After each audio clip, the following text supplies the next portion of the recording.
Dr. Eric Kelly III and a host of phenomenal speakers from all around the globe for this 7-day virtual event that you don't want to miss.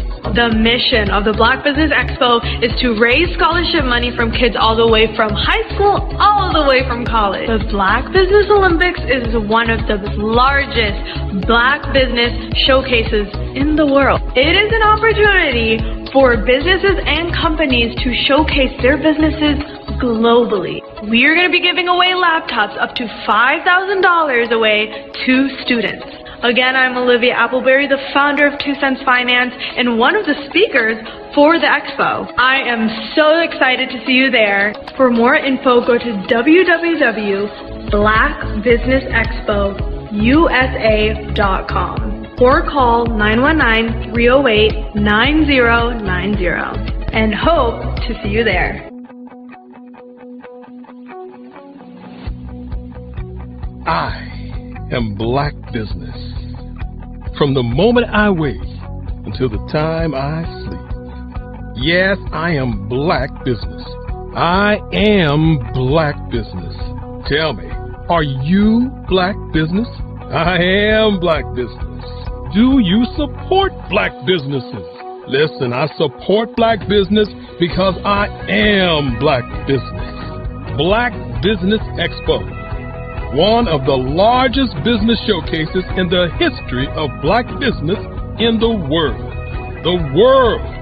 Sign up today at www.blackbusinessexpousa.com or call 919-308-9090.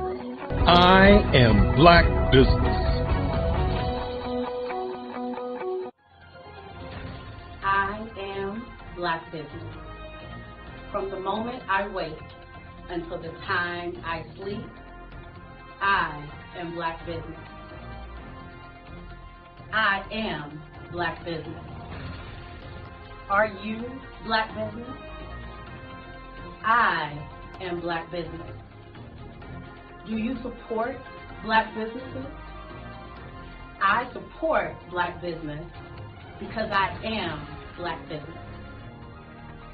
Black Business Expo, one of the largest business showcases in the history of Black America in North Carolina. Join Dr. Eric Kelly III and a host of phenomenal speakers from all around the globe for this 7-day virtual event that you don't want to miss. The mission of the Black Business Expo is to raise scholarship money from kids all the way from high school all the way from college. The Black Business Olympics is one of the largest Black business showcases in the world. It is an opportunity for businesses and companies to showcase their businesses globally. We are going to be giving away laptops up to $5,000 away to students. Again, I'm Olivia Appleberry, the founder of 2 Cents Finance and one of the speakers for the expo. I am so excited to see you there. For more info, go to www.blackbusinessexpousa.com or call 919-308-9090 and hope to see you there. I am Black Business. From the moment I wake until the time I sleep. Yes, I am Black Business.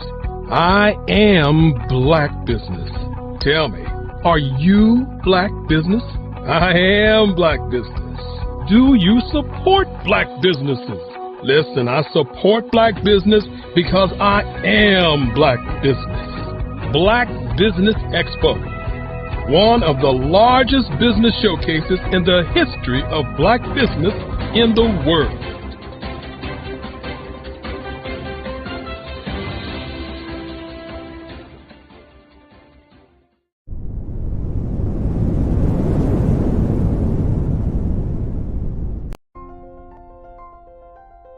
What if you could build your own city?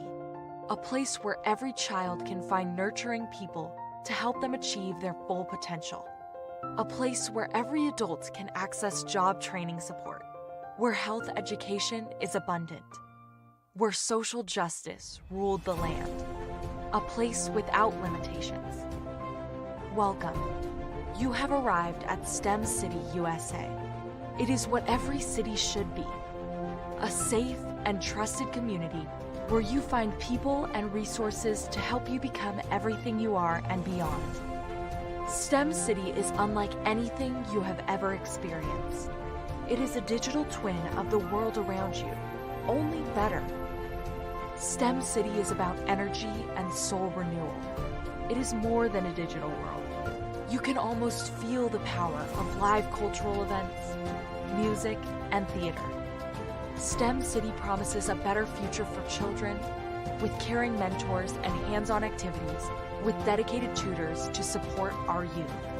STEM City is your passport to a healthy lifestyle with weekly events addressing our community's many issues. STEM City is your financial well-being with helpful information on wealth management, career advancement, job training, and so much more. STEM City is the community you deserve. It is the city where your dreams can come true. STEM City USA, a place in the sky that is accessible to all who reach for the stars.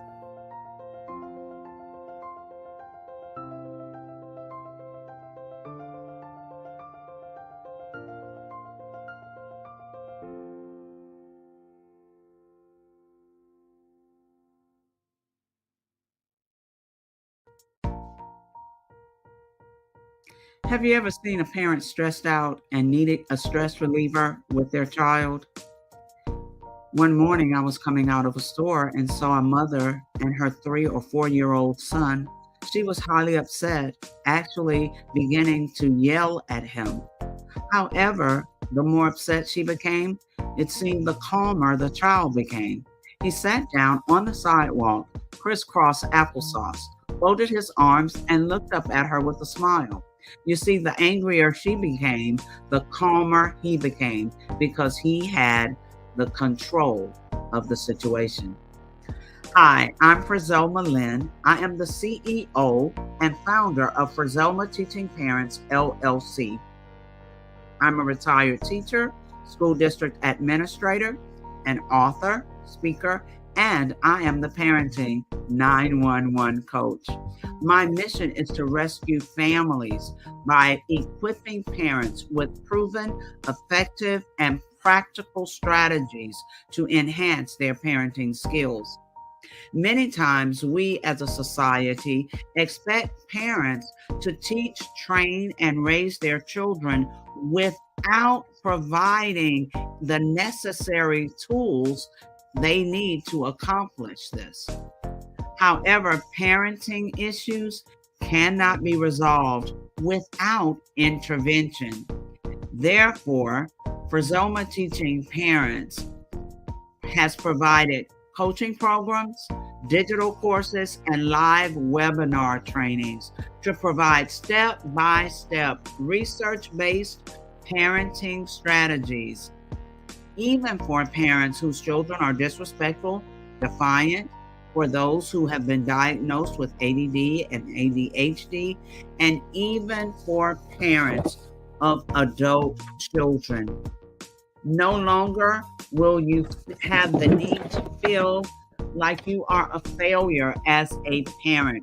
You'll now have the tools needed for each situation. Trust me on this one. Go to www.parenting911.org. Book a 15-minute strategy session with me or choose one of the coaching programs. Our training helps parents relieve stress.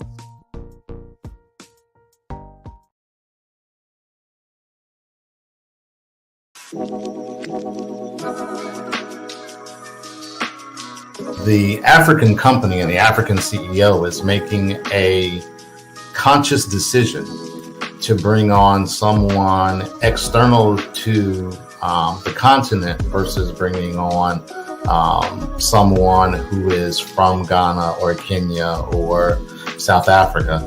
And so the skill sets of the people that we take through our executive leadership training program and ultimately on the placement, obviously have to be extremely high caliber. So what we look for are corporate executives at the vice president to C-suite level, as well as Black entrepreneurs.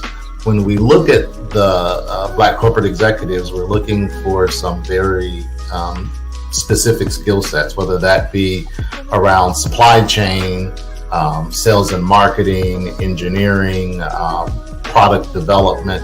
We want our folks to be able to add immediate value to the corporate board, right? And the other thing is, even if they don't necessarily have specific industry experience, they're bringing a diversity of thought.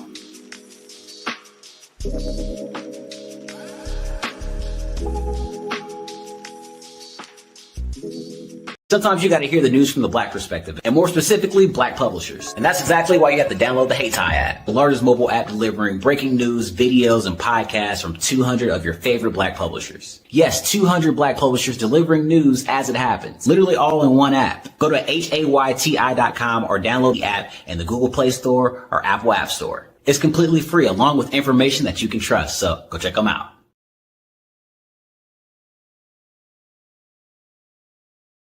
Ladies and gentlemen, and fellow professionals, please allow me to introduce myself. I am David Jones, the co-founder and CEO of the Hello LLC, where I am passionately dedicated to guiding individuals and businesses toward their own return on time investment. Time is my only competition. With over 20 years of experience as a corporate C-level executive, I bring a wealth of knowledge and expertise to the Hello LLC.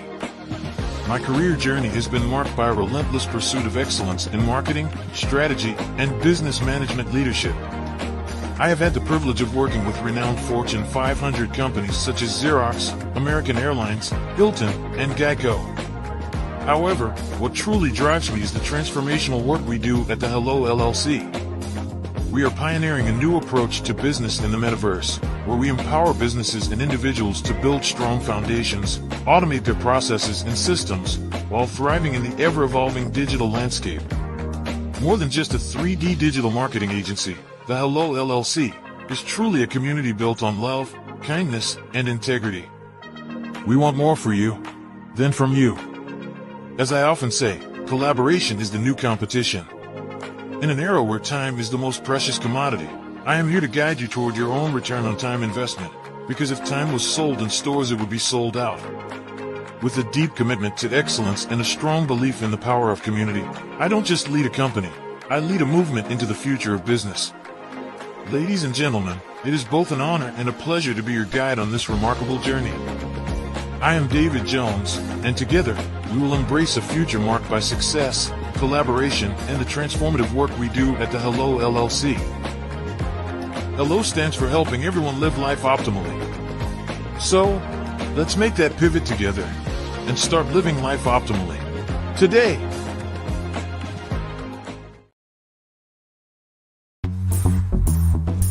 Attention all entrepreneurs and companies. Are you looking for reliable and efficient virtual assistants and back office support to help you manage your business tasks? Look no further than Superwoman Business Services. Our team of virtual assistants provides a full range of administrative support services, including operations management, social media marketing, and much more. We also offer website design services to help you create a professional online presence that reflects your unique brand. In addition to administrative support and website design, we offer business development and structuring services to help you grow your business and achieve your goals. We'll work closely with you to identify areas of improvement and develop a customized plan to help you reach your full potential. At Superwoman Business Services, we understand that running a business can be overwhelming and time-consuming. That's why we're here to help you fly high and achieve success. Our virtual assistants are highly skilled, experienced, and dedicated to providing you with the support you need to thrive. Come fly with us and take your business to new heights. Let us help you become the superhero entrepreneur you are meant to be.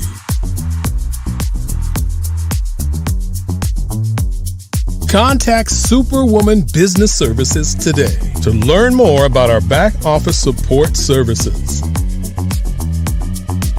Come fly with us and take your business to new heights.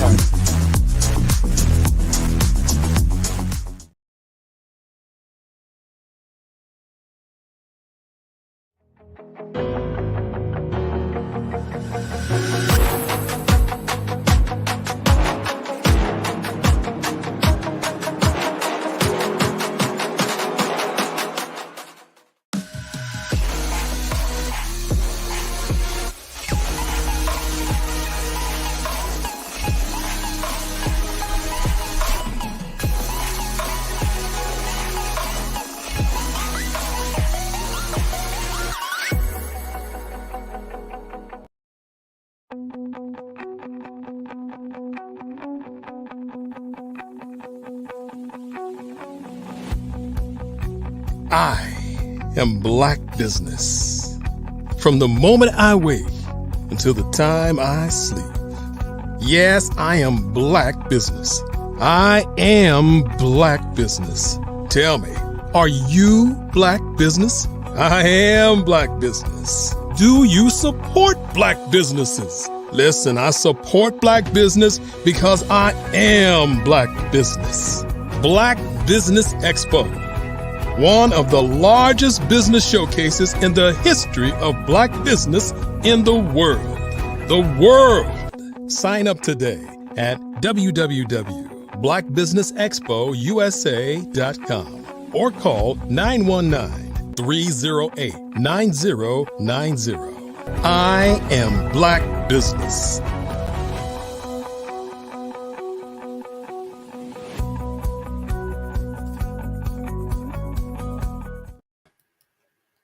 Good evening, business owners, entrepreneurs, thought leaders, and corporations. Welcome to the Black Business Network. My name is LaShawn Powell. I am a certified event planner and the owner of Eventfully Sean, LLC, event planning and event management services. I am your business moderator for this evening on the Black Business Network. The Black Business Network is a 24-hour business network showcasing Black businesses, business owners, entrepreneurs,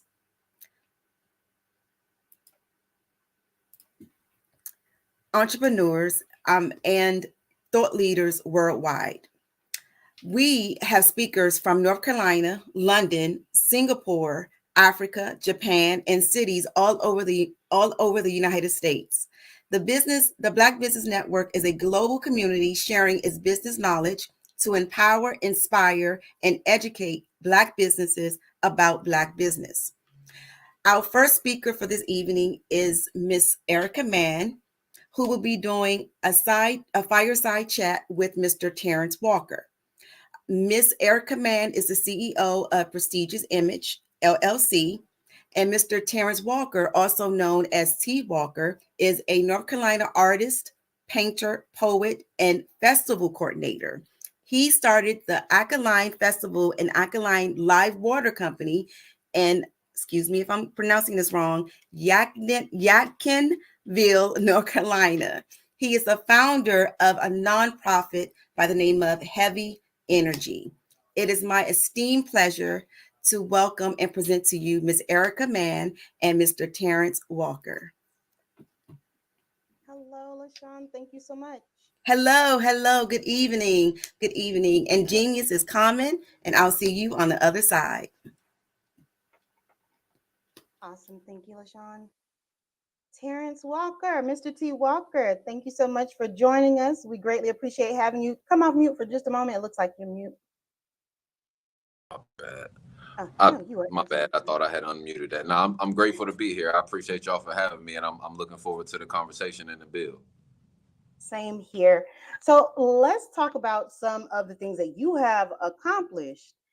in such a short amount of time, which is quite inspiring, might I add. Tell us a little bit. I know that LaShawn shared some information about who you are and what you do, but shine a little bit more light on the magnitude of what it is that you do. So I'm a hip hop artist. I'm a poet. I'm a gallery curator. A festival coordinator. I'm an educator. I'm an entrepreneur, and I'm an all around creative, right?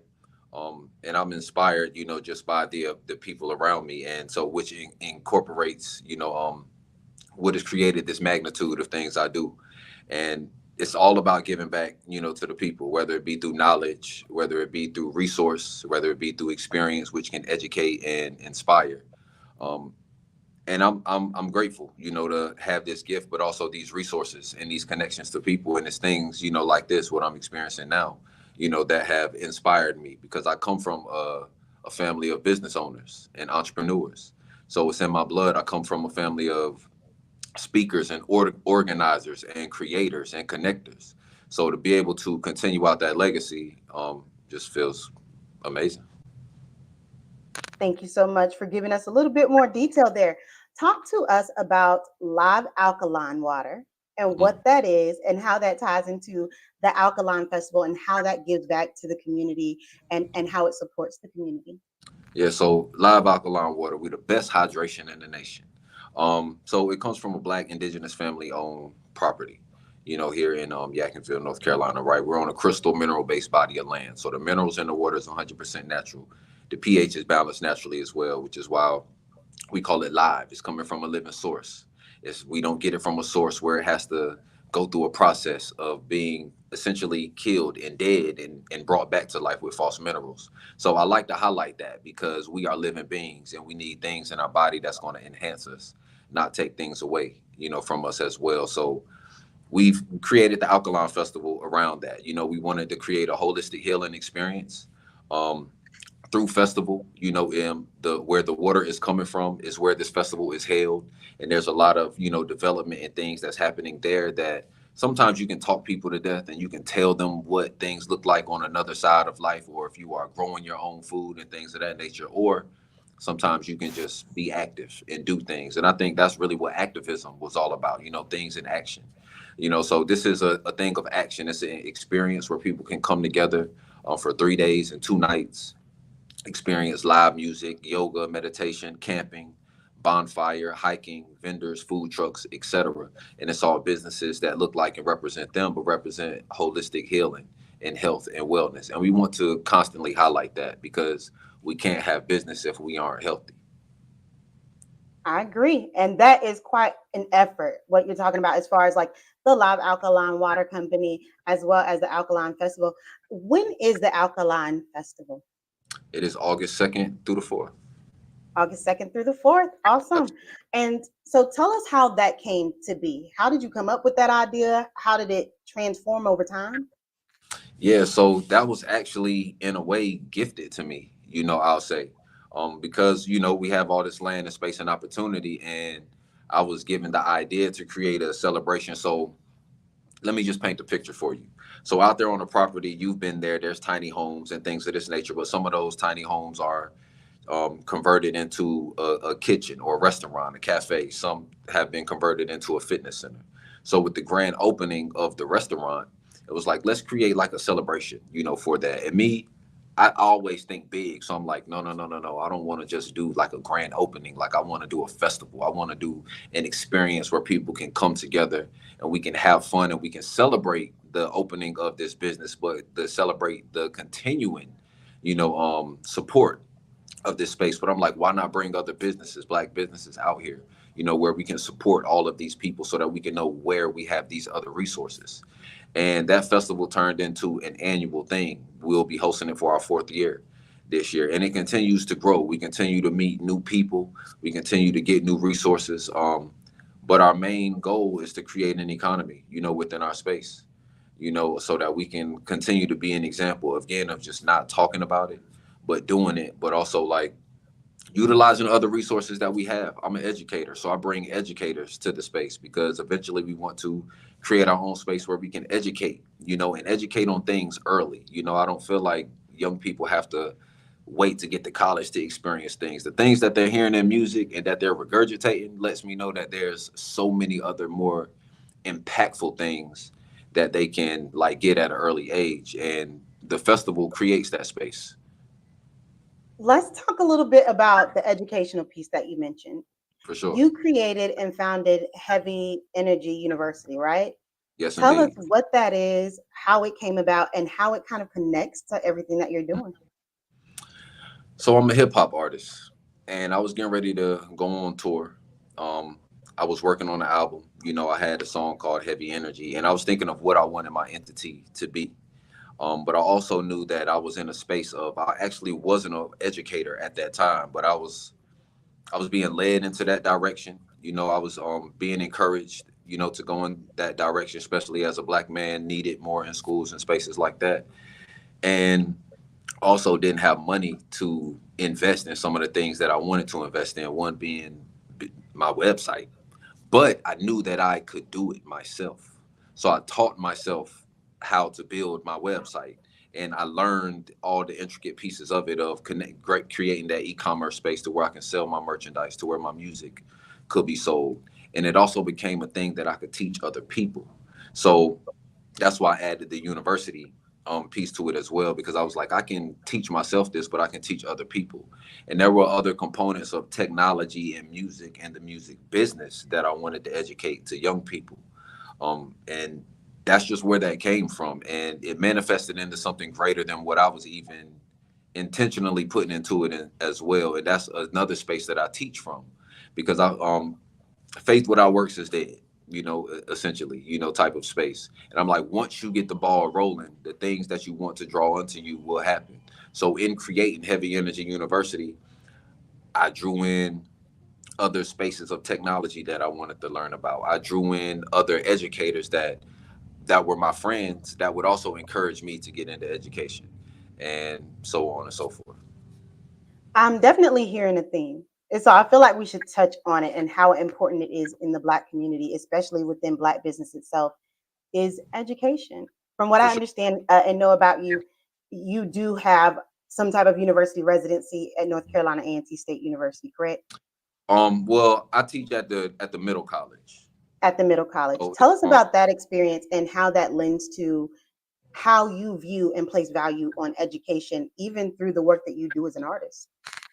So being at the middle college, I'm there with I'm gonna say 98% Black young men. It's all young men. And the majority of the women, teachers and educators are Black women. And so they also encouraged me, you know, to be there a lot more. Started as just a sub and then getting my programs and things into these spaces. Um, but it's an opportunity to connect with the generation, especially as an artist, because I can create lectures and things based off of the music that they're listening to, you know, and connect it to different times and talk to them about the Harlem Renaissance and the Chicago Renaissance and civil rights, and connecting it, you know, to protests through music or things that in our own music were protested and why. And just that space alone has allowed me to hear them differently. But you know, there's also another thing in holistic health where we discuss healing our own inner child. You know, so while connecting with these young men and hearing the things that they're, you know, going through or into and things of that nature, it gives me an opportunity to work with them on that level. So I'm totally grateful for that space, because they they look up to me and they've allowed me to be somebody that can hear them but also speak to them in a way that they listen. And one of my students is now one of the artists that I'm developing a brand with and we're doing business with. And I had an opportunity to educate him and the entire class on, you don't have to wait till you have bills to make money. If you have a gift right now, let's dive right into it. Let's do it while you don't have the responsibility of bills, and why you don't have to worry about a card note, and why you even don't have to worry so much about trying to find different sponsors and things for investment. Let me teach you how to do that now, though, so that you can do it. And by the time you really are out there on your own, you'll be in that space. And it's certain things that I wish, you know, I had experienced, but instead of just sitting on a wish of what I had experienced, I can give that because I have that to give. I think that is quite the inspiration. Just from a perspective of being a business consultant, one of my passions is also making sure that we start teaching financial literacy younger. Because in high school, I knew nothing about taxes, nobody told me. And so I knew nothing about credit as well. So the idea that from a perspective of being an artist or being in a creative space, you start to tie together entrepreneurship, financial literacy, business concepts, IT. You are truly someone who understands that skill sets and knowledge is transferable throughout everything you do in your life. So, talk to us a little bit about, you mentioned how you are partnering with one of your students or mentees to really help them kick off what their dream is and make it bigger and larger than life. There are other ways that you also give back through the live alkaline water as Right. well. Talk about some of those other ways that you also give back to the community and back to the youth that you encounter. Yeah, so I have a brother of mine by the name of Akeem, who has a space in Greensboro, a business that's a healing center, that is a fitness center, as well as has smoothies, and things of that nature. But he had a project that he was doing called Hydrate the Hood. And what he was doing was going back to his hometown in Philly and also beautify the block, cleaning up, getting some people, brothers and sisters together to clean up, but also give away the water. So, and that's our brother. So we were like, we need to do that here in North Carolina. And we began to do that. But not only that, we would knock on doors, and ask like, would you like to receive this water?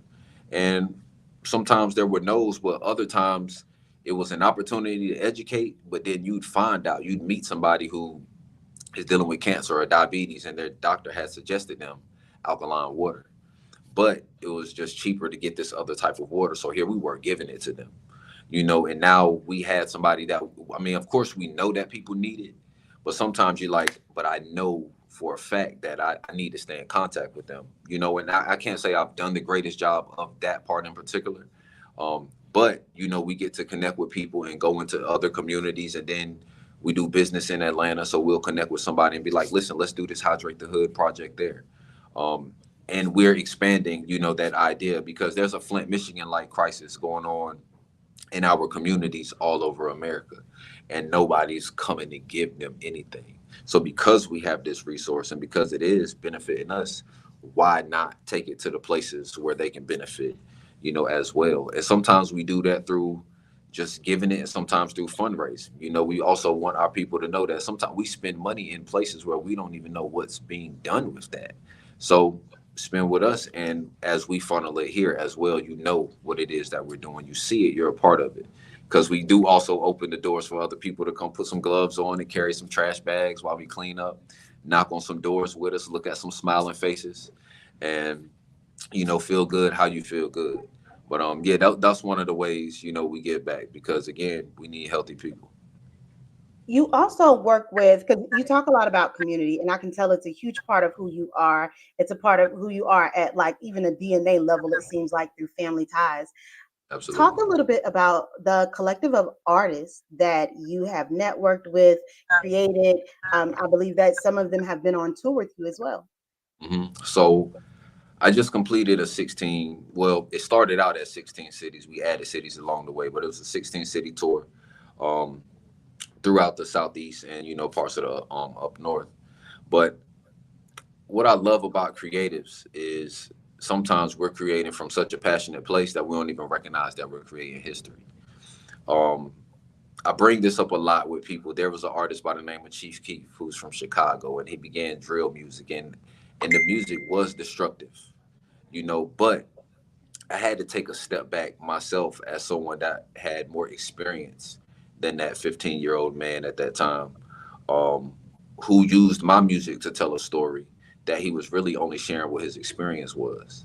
And so that was a news flash to me, but also like in a literal sense of these young people are dying, out there, and they need love, and they are crying out, and we are so busy bashing them because of what they're saying that we don't recognize that they don't have anything better to say, because nobody's giving them love and teaching them that. So the collective of artists that I'm with and surround myself with and that I work with, that's part of what we feel is our responsibility, is to just do for a generation, but more specifically, sometimes young artists, because they are going to be the ones pushing out, messages and getting maybe into pieces and spaces that maybe my voice, isn't getting to. But I'm also very much pushing for artist pay, and there's sometimes people that utilize the creativity and can see how it benefits them, but sometimes won't pay them. So I make it a point to make sure that the things that I do, artists are paid. Whether it's me, collecting that pot of money to pay artists through sponsorship with my festivals and things of that nature, or anything that I'm connected to, and somebody says, "But I want this, and that artist," I'm like, "Well, you got to pay them," and this is what we ask. This is what I'm asking for them, because sometimes as artists we would love to just get in front of some of these spaces and be in front of people, and sometimes we have to do that. But sometimes people would take advantage of you as well, so just through doing my own business, it goes back into why I'm doing that with my student. I'm giving him an opportunity to see how this business works, how much it costs, to get these resources. Right now he's doing the designing and I'm getting the products, and we're selling them and we're sharing, the splits. But I'm wanting him to see how much these things cost. We got a $600 order on our website for shirts. So what for some merchandise and other things that we had created. And I showed him how much he made, how much these resources cost for us to make, and things of that nature, because that's a part of the growing process. And as artists, there's so many different things we can teach. There's consciousness and music. There's education. There's literacy, financial, and things of that nature in music. So I love being an artist because of that, but also like being connected to other artists who are also doing that and that I can learn from as well. If that answers your question. I know I go off on tangents a little. No, it did. Actually, I'm gonna grab a piece of paper because I find what you say very near and dear to my heart. Reason being is because, to your point, a lot of times all it really takes is for somebody to set the inspiration in motion to show you. I know you don't know this. Some of the viewers may from my platform, but I lost my brother about 2.5 years ago. And Chief Keef was one of his favorite artists. And so when I think about the conversations we had with him before, his passing, his transition, I think about the fact that one thing I know that he really wanted was that type of support, that type of inspiration. And at that point in time, he just did not have it. And so I do see how that can really alter the course, excuse me, of someone's life. For sure. So thank you for giving back in that way, and caring enough to show someone, because it's not enough to tell them. For sure. And I appreciate you sharing that with me, for sure. Oh, you are welcome. Now, sharing it with this audience might be a different thing. I didn't expect that. So, but while I dry my tears, everybody at home, please tell us a little bit more about the property in Yadkinville and how you foresee the Alkaline Festival in the near future as we wrap up. Yeah, so it's a Black indigenous family owned property, with a number of different, things happening, right? So we're farming, we're growing food for self-sustainability, but also as resource to open a store and share, other things with other people. Tiny homes, are being built and developed there as well so that people can live. But also, there's so much space out there, right? So there's a lot of different, so much dreaming happening out there in the space as well. So we have the water, the kitchen, and the kitchen is a space right now where there can be education, as far as the culinary arts, but also can just be a school during the day, for children.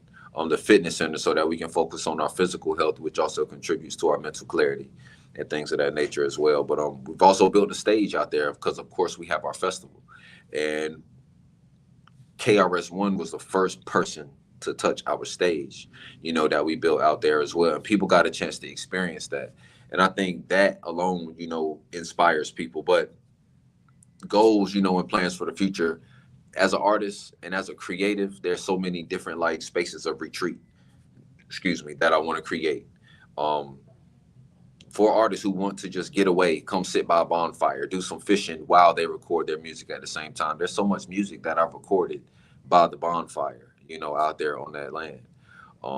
We want people to see the farm. We want people to come out there and volunteer and take their shoes off and get in the dirt and put their hands out there and grow some corn or some kale or some cabbage or some herbs, out there as well. The land, it's a space where we are developing for other people to experience, to either be a part of, or if you decide, hey, I've got something, out here, and because I was inspired here, I would like to create something here as well. And it's given me an experience to make me think of, again, other networks. I keep looking at this network at the top of the screen, and it makes me think of other networks. There's so many other farms and spaces where people have land that are happening, that are throughout the country. I know some in Portland, some in Atlanta, some in DC. And I just constantly think of us being able to create a network of, even while I'm traveling. So what if I don't have enough space to carry all the water that I need during travel? I would love to know that I can connect with this other space and land that has a resource that is in connection to mine, in alignment, or with ours rather. It's not even mine. It was, it's here for us to have. But that is in alignment with that I can share. Where's another space that I can go camp and feel just as safe as I do when I'm home? Where can I travel and take these other young students and know that it's going to feel just like home? Where can we also do festivals and create an economy in your space because it feels like home? The vision is grand, and I can sit here all day and really talk about it. But as an artist, as a creative, as a business owner, being able to have this festival and bring other businesses out there where we can spend money with each other, but have a couple hundred people out there that are also looking for this and other places to spend, and where my daughter can go out here and have fun, but also be inspired by being surrounded by this as well, is a beautiful thing. I had an opportunity, because we frequent Atlanta a lot, to go to the new Black Wall Street, that was there, and set up water in their space. And we've been there a couple times, and then we just recently were there with Dr. Umar. And it was a beautiful experience because it's constantly just seeing how this space can happen and be created. I believe, and I may be incorrect in the acreage, but I believe it might have been like, maybe 48. I don't even remember. I'm trying to think of the size of Tulsa's Black Wall Street, but I'm like, sometimes we can take little and make so many grand things. The Harlem Renaissance, was a space of time where, and I think about this because we had a great migration of moving from the South to the North, and we took our pain, we took our art, we took our creativity, we helped develop business. And at that same time, America was going through like what they call the Great Depression, but we were having a renaissance because our music, our poetry, our literature, clubs were being supported. So people had jobs, businesses, there were so many different things happening in the art world. Italy can have a renaissance for a century. We only got a chance to have it for a decade. But to be able to look at what happened and what we were able to create, what things are still being inspired now, from the artistry, from the businesses and things that were during that time, it constantly makes me think about what can be done with this land, what can be done with the artistry, what could be done with the collective of educators that I know and the collective of businesses, and this is a beautiful example, the network, that's happening now. Now, I know that, and I know we're running out of time, but I know that you are going to be at some North Carolina wide events coming up soon here that are very well known, and that you've also been able to bring quite a few other predominant artists to North Carolina. Tell us a little bit about that, and I believe the upcoming art festival or film festival that you're included in. Yeah, so we have an experience that we host called We Are the Gold. There's a Japanese word called Kintsu Kuroi, and Kintsu Kuroi is taking broken pottery and putting it back together with gold. So, and I had that concept just sitting in my phone. And while we were thinking about bringing David Banner to North Carolina, we were like, this is going to be the We Are the Gold event. We're going to bring all of these Black businesses and Black people into this one space. And as broken as this place, as this country, even some of these cities that we dwell in are, we always seem to hold it together, whether it's our contribution to business, because we spend over 1.3 trillion, and keep a lot of things going. And unfortunately, sometimes gold isn't always polished, so, now let's polish it, at the same time. But David Banner, was one of those, a phenomenal person and poet and educator by the name of Sonny Patterson from New Orleans. We brought her to North Carolina A&T. Knowledge reigns supreme over nearly everything. We brought KRS-One to North Carolina quite a few times. I'm trying to think. 19 Keys, our brothers Blue Pill and Red Pill. And now I had the opportunity, to open up for AJ McQueen in June, in the hopes of bringing him. We have our connection with Moo Fresh, and looking to bring her. And as an artist, my art exhibit opens June 7th, and I've had an opportunity to bring a lot of artists, into that space, and also some artists who have gone to, like, you will see them do other wonderful things. Carlos Parks, Tamika Mabry, Damian Mathis, a lot of beautiful, artists with beautiful creativity. And then in August, right before our festival, we have the National Black Theater Festival that happens biannually in Winston-Salem, where all of Black Hollywood is in the space along with Black businesses. Yes. And the poetry team that I'm a part of, Word Society, we will be headlining that Thursday, which is August the 2nd. We'll be headlining their Midnight Poetry Jam. And we've been headlining for the past 2 or 3 of those theater festivals that happen. But those are all wonderful, beautiful experiences as well, because it goes beyond theater. They also Black Business Expo. So you get to walk through there and meet hundreds of business owners who might have just started a business and wanted to invest in being in one of the biggest places, or somebody that's there every year and they're like, I can't miss it.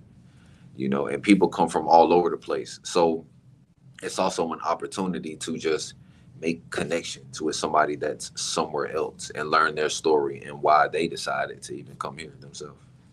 Well, it's definitely an awe-inspiring story, as far as your journey and how you've been able to network and pull people together and educate the community and give back, even in times when you probably didn't have very much to give. And so tell our audience how they can learn more about your upcoming events, how to follow you on social media, and support you and all of the many ventures that you take on in supporting our community here in North Carolina. Well, I appreciate that for sure. My website is heavyenergyuniversity.com. I'm on all social medias. So the same way my name is spelled here is how you can find me on Facebook. T Walker NC is how you can find me on all of my other social medias. One of the ways, or some of the ways that you can support me, we do have, so my art exhibit experiences are free experiences except for my closing one. But we always are open to donations. We are doing it at the African American Atelier in downtown Greensboro. And always want to continue to support that space as they are growing and doing other things as well. And if you are interested in being a vendor or sponsor for our festival, we need you, because we are constantly growing our spaces. And I'm not a person that really asks for a lot of help, but I'm in a space this year where I'm trying to just open my mouth a whole lot more, because I cannot, and my brother cannot, and my sister and my queen, we cannot do these things by ourselves. So we need y'all as sponsors, there, because I can't keep blocking certain other things that people that's trying to get in, and I don't even see all the things coming through the website, but I need y'all. We need your sponsorship. We need you as vendors. So those are the ways that you can help. Awesome. Thank you. And we all look forward to supporting and helping you as you forge new paths in history, in art and music and everything else. For sure. And get you some live alkaline water. We ship and deliver all over the country. We don't just, handle business here in North Carolina. If you need it in New Jersey or wherever you are, we ship and deliver all over the country. And we would love to get it to you. And that tab is also on the heavyenergyuniversity.com website. I'll come pick mine up. I'll drive the hour and 45 minutes.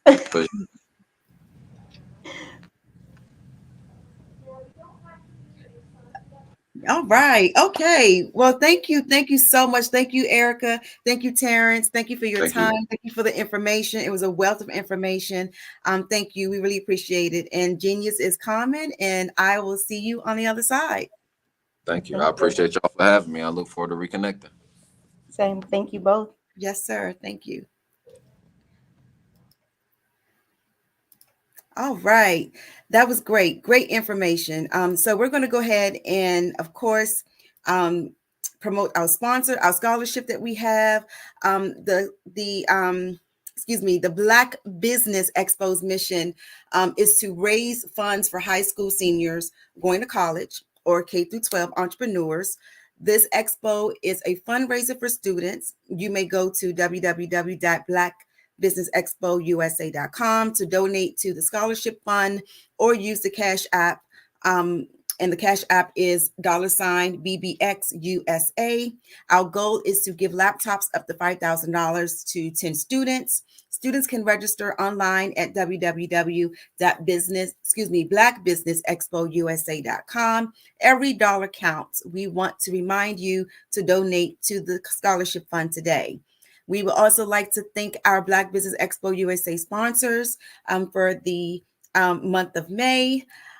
We have NC 100, Moody Capital Partners, Suede Soul, BDM Media, Lotus Roche Coaching and Training, Carolina, Virginia Minority Supplier Development Council, Step Management, Hello LLC, BHS and Associates, Margie McLean Foundation Inc., Genius is Common, Earth Essentials, Melaine Shawnee, Global Executive Women's Success Institute, the Quality Coaching Company, Superwoman Business Services, Creative Force Studios, Lee Entertainment, Artistic App Design, Black Business Expo USA.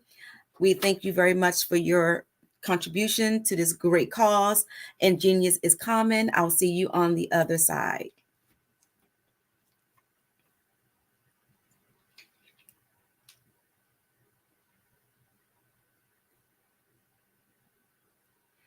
I'm Kennedy Harris. My genius is being an entrepreneur.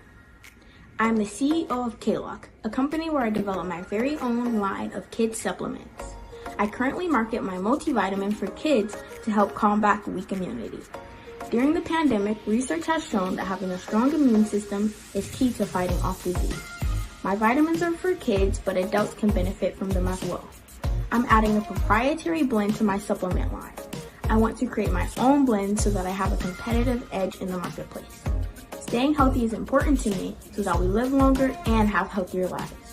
My website is klockproducts.com. That is K-L-O-C-K. Genius is Common.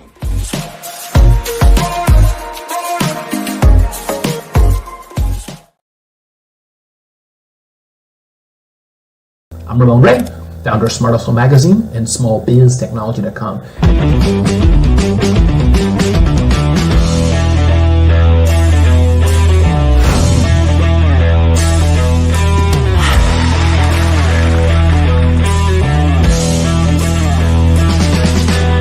You're here today to celebrate small business success. Stand up on your feet. You rocked the house. It was amazing. Didn't we learn? For me, success comes from failure. One thing not to do is shake somebody's hand like this.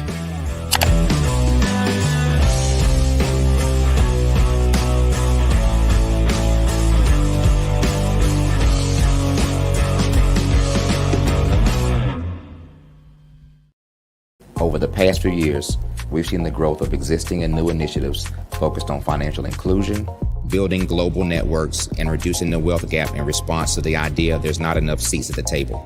Whether their outcomes are to increase the representation of Black executives on corporate boards, ensure an inclusive global economy, or to create new U.S. African commercial pathways, the strategies are often carried out by separate programs. The question is, should they be? With the continent of Africa being home to more than half of the world's fastest growing economies, the youngest workforce, over 400 companies generating more than $1 billion annually, 700 generating more than $500 million annually that are poised for growth, and being the destination of nearly $5 billion in venture capital in 2021. diversifying U.S. and Africa commercial engagement by building bridges between African businesses and their U.S. diaspora should begin being seen as mutually beneficial. From helping to reduce Africa's enormous capital gap to catalyzing two-way trade opportunities, the COVID-19 global pandemic hopefully has taught us that global challenges and opportunities are more interconnected than we thought. During the pandemic, African companies like Unicorn Flutterwave, insurance provider Reliance Health, ride-hailing app Yasir, and 54Gene, the continent's first bank of DNA on people of African descent, prove that when African companies have access to networks, capital, and information, they grow big, grow fast, and create solutions that are valuable to the world. This is why Be Direct was created. We are the first U.S.-based but African-centric board preparedness and board search company designed to connect U.S. Black talent and corporations to African businesses. Unique and fundamental to Be Direct's success is our process of helping board candidates adapt their experience and networks to an African context before they're connected to high-growth companies that are looking to locally and globally scale. From our focus groups with African business execs and government leaders, we don't ignore the sentiment that business is easy, but people are hard. Having a pool of board candidates with hard-to-access networks and extensive experience across the business life cycle, including successfully raising capital, is table stakes for an initiative like this. So yes, we have that. But corporate or entrepreneurial success in the U.S. does not guarantee success in Africa. Developed alongside industry partners on the continent, our training program, Be Direct Prep, is designed to transpose their experience to create cultural comfort, understanding, and a commitment to helping businesses in Africa scale. Our board governance sessions are African continental and country specific, integrated with cultural awareness and dexterity training, masterclasses led by African industry execs, and mentoring and coaching from African continental-based facilitators. But even more unique to Be Direct Prep, we cap off our training program with an immersion trip to help candidates that have not been to Africa before see and feel Africa's complexity and opportunity from African soil. We all know traditional network-based board placement has historically left a lot of us out of ever really being in the paid board pipeline. Our strategy supports the work of many great organizations that are successfully filling seats at U.S. board tables by creating more tables for those that are still left on the sideline. It's time to start seeing the role and value of U.S. Black talent and businesses on the continent of Africa differently. Old perceptions and habits limit economic inclusion. Let's transition Black talent and the African businesses they will support from the periphery of the global economy to its core. Living in a global lockdown, we all know now how fast local and global economies can change, and see the value of having businesses that hire, strengthen local value chains, and even grow globally. Status quo in any form holds back progress. We must democratize U.S.-Africa commercial engagement by socially and economically connecting cultures that have long been disconnected. It's time for Africa's U.S. diaspora to redefine their global value by helping African businesses scale continentally and globally.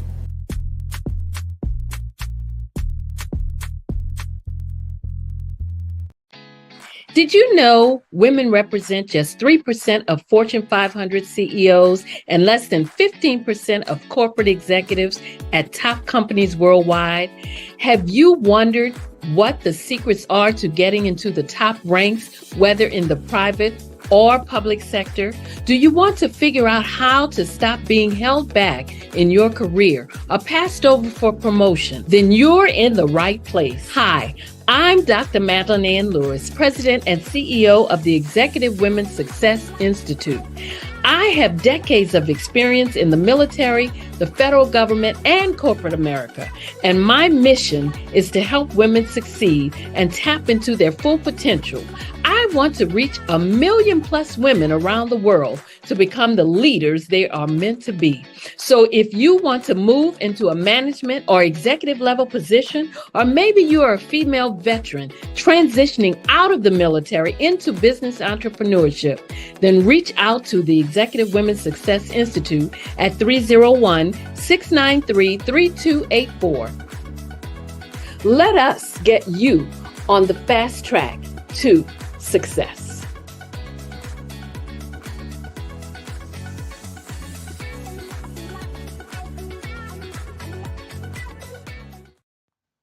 Genius is common, and my genius is nutritional strategy. I am Shawnee Smith, the owner and creator of Can Do Spice. Can Do Spice was created because I knew that adding herbal and mineral supplements to my diet did not have to be boring. In fact, because I'm a food enthusiast, I knew I could create something flavorful and explosive that also had the benefit of adding herbal supplements such as sea moss, bladderwrack, burdock root, and black seed, just to name a few.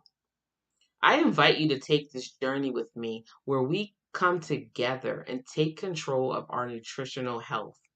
It is my way of sharing my genius, the gift of flavor and the healing power of herbs to the world. What is your genius?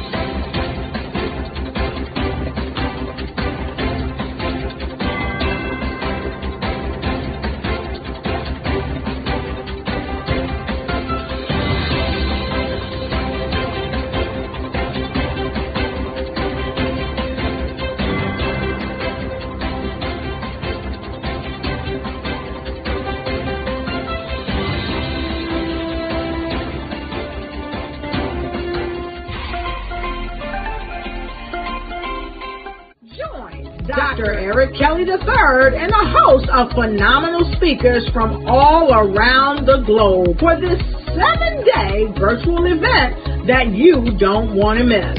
The mission of the Black Business Expo is to raise scholarship money from kids all the way from high school, all the way from college. The Black Business Olympics is one of the largest Black business showcases in the world. It is an opportunity for businesses and companies to showcase their businesses globally. We are going to be giving away laptops up to $5,000 away to students. Again, I'm Olivia Appleberry, the founder of 2 Cents Finance and one of the speakers for the expo. I am so excited to see you there. For more info, go to www.blackbusinessexpousa.com or call 919-308-9090 and hope to see you there. I am Black Business. From the moment I wake until the time I sleep. Yes, I am Black Business. I am Black Business. Tell me, are you Black Business? I am Black Business. Do you support Black businesses? Listen, I support Black business because I am Black Business. Black Business Expo, one of the largest business showcases in the history of Black business in the world. The world! Sign up today at www.blackbusinessexpousa.com or call 919-308-9090. I am Black Business. I am Black Business. From the moment I wake until the time I sleep, I am Black Business. I am Black Business. Are you Black Business? I am Black Business. Do you support Black businesses? I support Black business because I am Black Business. Black Business Expo, one of the largest business showcases in the history of Black America in North Carolina. Join Dr. Eric Kelly III and a host of phenomenal speakers from all around the globe for this 7-day virtual event that you don't want to miss. The mission of the Black Business Expo is to raise scholarship money from kids all the way from high school, all the way from college. The Black Business Olympics is one of the largest Black business showcases in the world. It is an opportunity for businesses and companies to showcase their businesses globally. We are going to be giving away laptops up to $5,000 away to students. Again, I'm Olivia Appleberry, the founder of 2 Cents Finance and one of the speakers for the expo. I am so excited to see you there. For more info, go to www.blackbusinessexpousa.com or call 919-308-9090 and hope to see you there. I am Black Business. From the moment I wake until the time I sleep. Yes, I am Black Business. I am Black Business. Tell me, are you Black Business? I am Black Business. Do you support Black businesses? Listen, I support Black business because I am Black Business. Black Business Expo, one of the largest business showcases in the history of Black business in the world.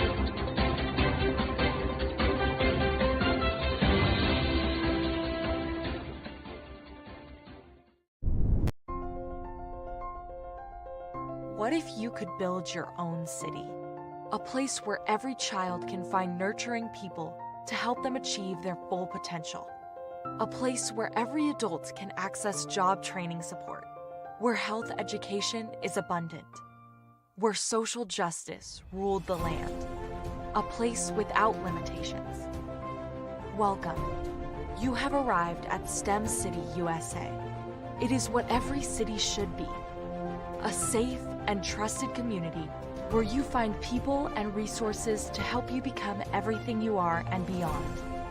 STEM City is unlike anything you have ever experienced. It is a digital twin of the world around you, only better. STEM City is about energy and soul renewal. It is more than a digital world. You can almost feel the power of live cultural events, music, and theater. STEM City promises a better future for children with caring mentors and hands-on activities with dedicated tutors to support our youth.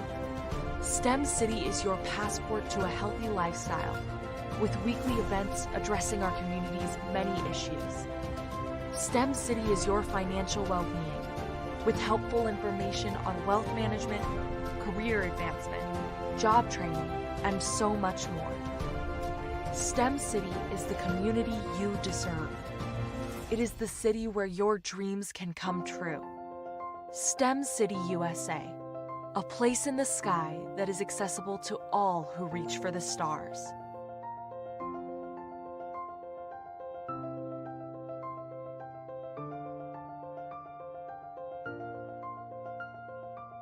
Are you a forward-thinking entrepreneur or business owner?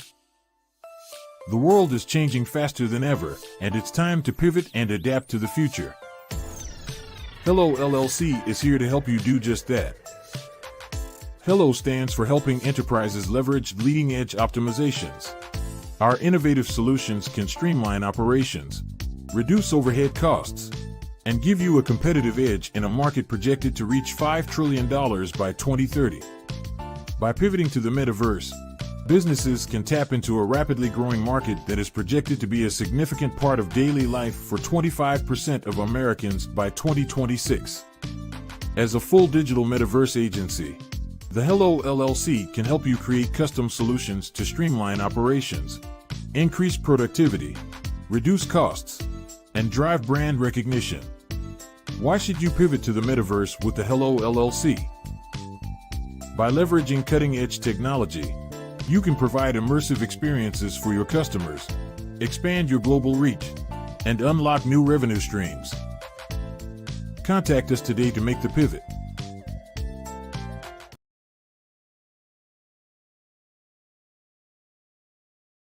Artist to me is a creative expression of something from nothing. You know, it explodes onto the canvas, or it explodes on in my work.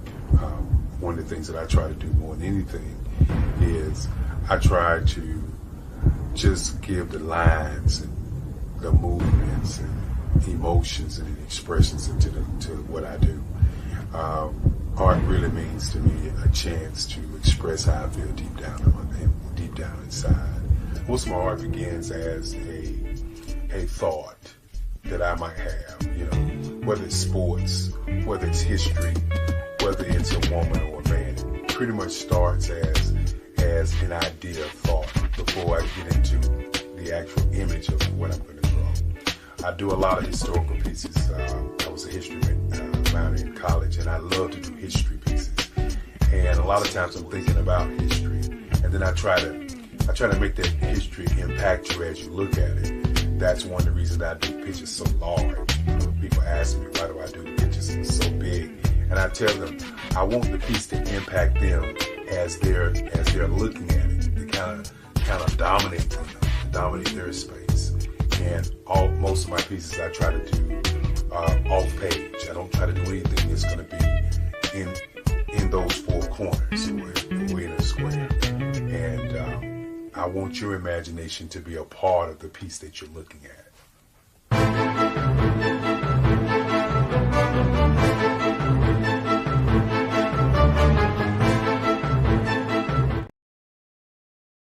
Phenomenal Tanya T. Wise, who is here from the great state of Maryland. Tanya, welcome and thank you for being with us today. Can you indulge our audience a little bit and tell them just a little bit more about who you are and what it is that you do? Well, I love being able to talk to people and have a magnetic attitude, being able to just show them. So I always like to say, level up is Coach at Tanya T. Wise here.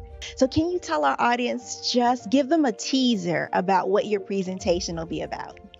So my philosophy is that we should all be living our dream life. So tomorrow I'm going to talk about how you start living your dream life. What are some of the things that you thought about in your childhood that you just kind of let go and dormant? Wow. And I want to reignite that and just give you some pointers and some tips, some tools, some strategies to be able to start living your best life now. And guess what, Wanda? And leave an inheritance for your legacy. Oh my goodness. Okay, I know that's resonating with a lot of people. I've heard that you have a dynamic coaching program. Can you tell us a little bit more about that? Absolutely. So our coaching program help people that have the lack of time, that lack strategies, and lack the confidence to go after their dream life. So we help them implement tools, we help them implement strategies, as well as give them resources so that they can live their best life now and leave that inheritance. Wow. Oh, I love that. I love the leave the inheritance part. Listen, you are dropping some major nuggets, and I know a lot of what you're saying is resonating with a lot of people, but I think we're all curious. How did you even make this transition into the speaking and coaching arena? What's the story behind this? So I started out in finance, and I realized that a lot of people don't necessarily go after their dream life because of the lack of finances or the education behind finances. But it wasn't until I lost my firstborn, my only son, that life changed for me. And where I was going after it all, living the corporate life, hit my 6-figure income and living in my dream house with my dream man, driving my dream car. I nearly lost it all when I lost my son. And so I realized it only takes one financial catastrophe that can change your entire life. That's what made me start All New Beginnings. Because no matter what's going on in life, there's a new beginning. And because of that, we develop a program called Wise Minded. My little slogan is, don't just dream it, let's live it. If they want to connect with you or work with you, what is the best ways for them to be able to do that? Well, for my social media guru, you can connect with me on every single social media platform as Tanya T. Wise.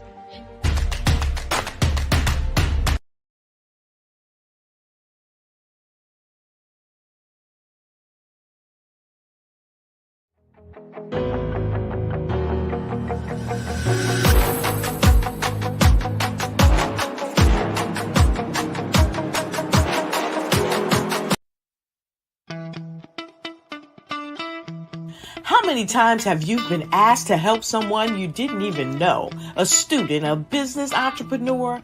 Or did you ever even ask, where did they end up? That business, that friend, that entrepreneur.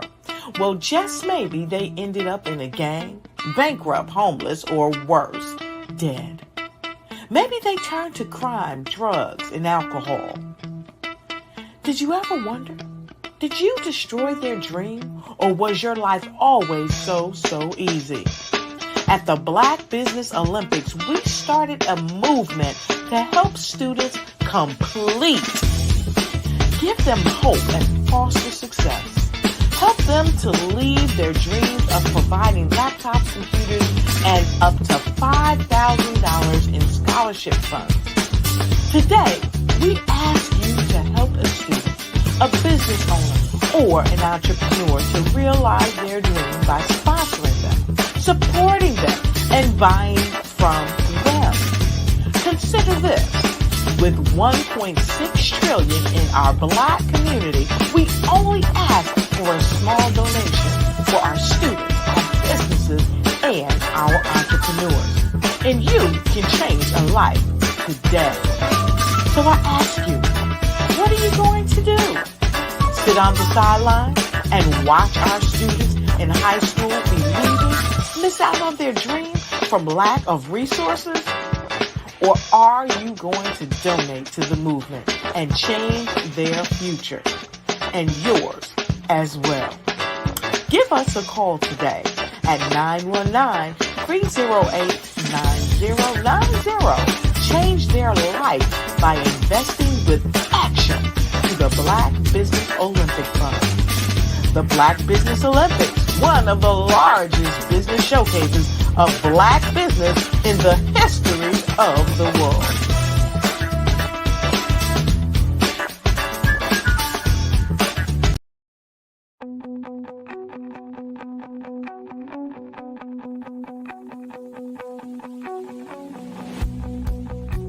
I am Black Business.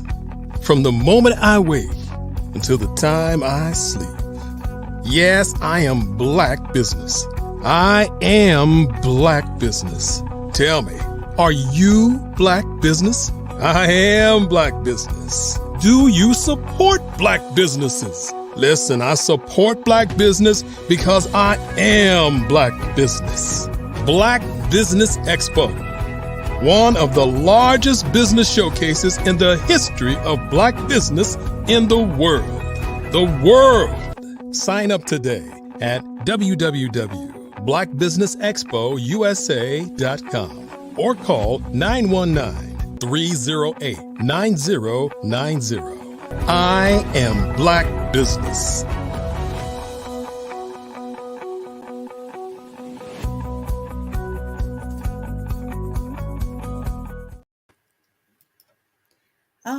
All right. Good evening, beautiful people. Good evening to my business owners, entrepreneurs, thought leaders, and corporations. Welcome to the Black Business Network. My name is LaShawn Powell. I am a certified event planner and the owner of Eventfully Yours Shawn, LLC, event planning and event management services. I am your business moderator for this evening on the Black Business Network. The Black Business Network is a 24-hour business network showcasing Black businesses, Black owners, entrepreneurs, and thought leaders worldwide. We have speakers from North Carolina, London, Singapore, Africa, Japan, cities all over the United States. The Black Business Network is a global community sharing its business knowledge to empower, inspire, and educate Black businesses about business. Our second speaker for this evening is Miss Shanadice Shakespeare Hampton. Okay. Shanadice Shakespeare Hampton is the visionary co-founder of Nexodus BPO, a company dedicated to helping business leaders find their balance in life. Hailing from the west side of Chicago, Shay is a Black LGBT woman with a dynamic background in corporate leadership and entrepreneurship. Her journey includes successfully climbing the corporate ladder and embracing full-time entrepreneurship. Shay's mother, a Lutheran high school and college graduate, instilled in her children the values of faith and entrepreneurship, shaping Shay's resilient and innovative spirit. a former varsity basketball player known for her high IQ and EQ. Okay, Shay. Shay's athletic and intellectual prowess has been a cornerstone of her leadership style.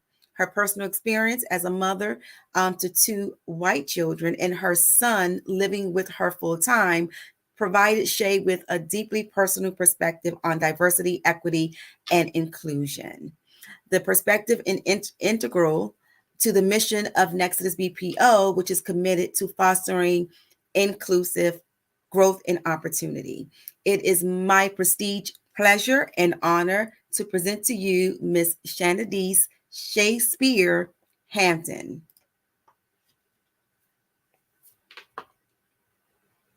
Hello. Hey, how's it going? Going good. How are you? I'm doing great. Thank you for inviting me to this platform. I appreciate it. You're welcome. Thank you. Thank you for coming. Thank you for being here with us this evening. So business, common is, genius is common. I'll see you on the other side. All right. See you soon.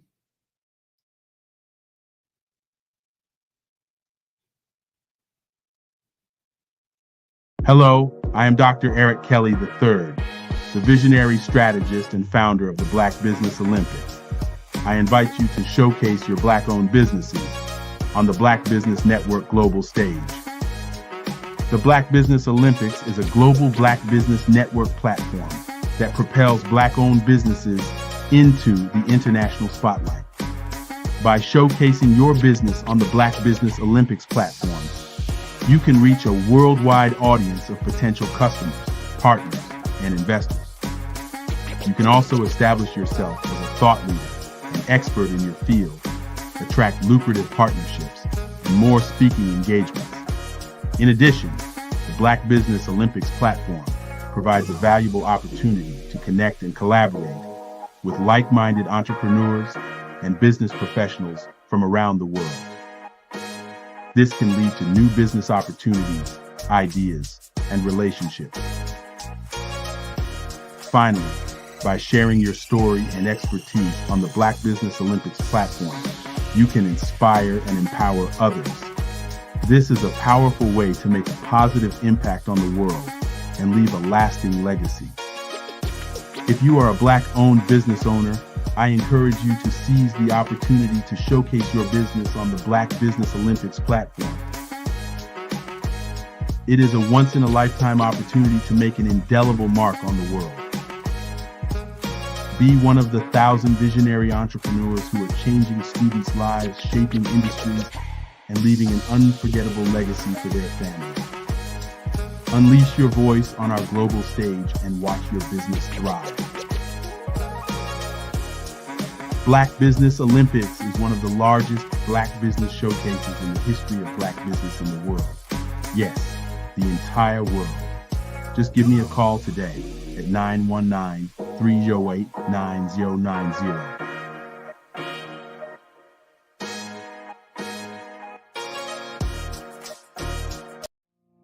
Did you know that approximately 333.34 million businesses exist today, according to a report from 2021? And you may be one of those businesses, or maybe you're not in the business market yet, but you're aspiring to be a business owner. Well, guess what? You're in the right place at the right time. Because let's face it, everything is about timing and opportunity. Hi, my name is Dr. Lotus Richey, and I'm the CEO and founder of the Lotus Richey Coaching and Consulting LLC, along with the Lotus Richey Ignite Show. 15 minutes of success with Dr. Lotus Richey, as well as books to boom your business and bring who you are. And today, I want to bring this amazing message to you about the Black Business Network and the Black Business Olympics. See, the Black Business Network and the Black Business Olympics is designed to help people just like you, that's right, that look like me, to take their business to the next level. Not just in your front yard or your backyard, but globally. The Black Business Network and Black Business Olympics is designed not to just help you survive, but to help you thrive. So join us today as we come together with businesses all around the world to support our students, our children, our young teens, our young entrepreneurs. What we do is we come together to help raise funds for students who are aspiring to be business entrepreneurs, who are aspiring and who are thriving in college. We endow them with a wonderful opportunity to gain scholarship of either a laptop or several thousands of dollars. And okay, welcome back. Hey sis, hey. Hey. Welcome back. Okay, so now we're going to have a presentation by Miss Shanadice Shea Hampton. You ready? Yep, I'm ready. All right, let's rock. Genius is coming, and I'll see you on the other side. Again, thank you for this opportunity to share more about myself and then Nexodus BPO on this platform. So my name is Shanadice Shea Hampton. And again, thank you for the beautiful introduction from Black Business Network. And again, this opportunity to share more about Nexodus BPO, which is business process outsourcing. So Nexodus has the opportunity to solve numerous problems and issues that are common for entrepreneurs, specifically entrepreneurs who are Black or brown. I actually witnessed and experienced a lot of those firsthand with a business that I still own and operate today, but is mostly through passive income. I got to be the guinea pig of Nexodus BPO through this current business, which is a janitorial business that I currently have. So Nexodus gets to solve the issue where when you first step into entrepreneurship, you have this idea or this thing that you want to birth and bring out into the world, and this passion that you just want to fulfill. And then something happens as you get into the thick of being an entrepreneur. You get caught off balance, and then you start to lose fulfillment in that passion because other things come into play that you understood needed to happen, but it's different when you have to live through that experience, when you have to actually live through being pulled in multiple different directions while still trying to fulfill your passion. So Nexodus gets to provide balance and fulfillment to entrepreneurs and business leaders. That's what we do. We provide balance and fulfillment. How we do that is we provide more time to business leaders and entrepreneurs by providing managed teams. What that looks like is a team they may be a university graduate or an experienced professional, and they are operating on a specific project of a client. And when they're operating on that project, it's something that they already understand. It's a skill set or a task that they graduated in. And so that's not something that's common when somebody graduates with an accounting degree or a finance degree and they get to operate in that. Well, our university graduates, they have the opportunity to do that when they work on projects or tasks for us. We purposely align them to things within their degree, within their diploma.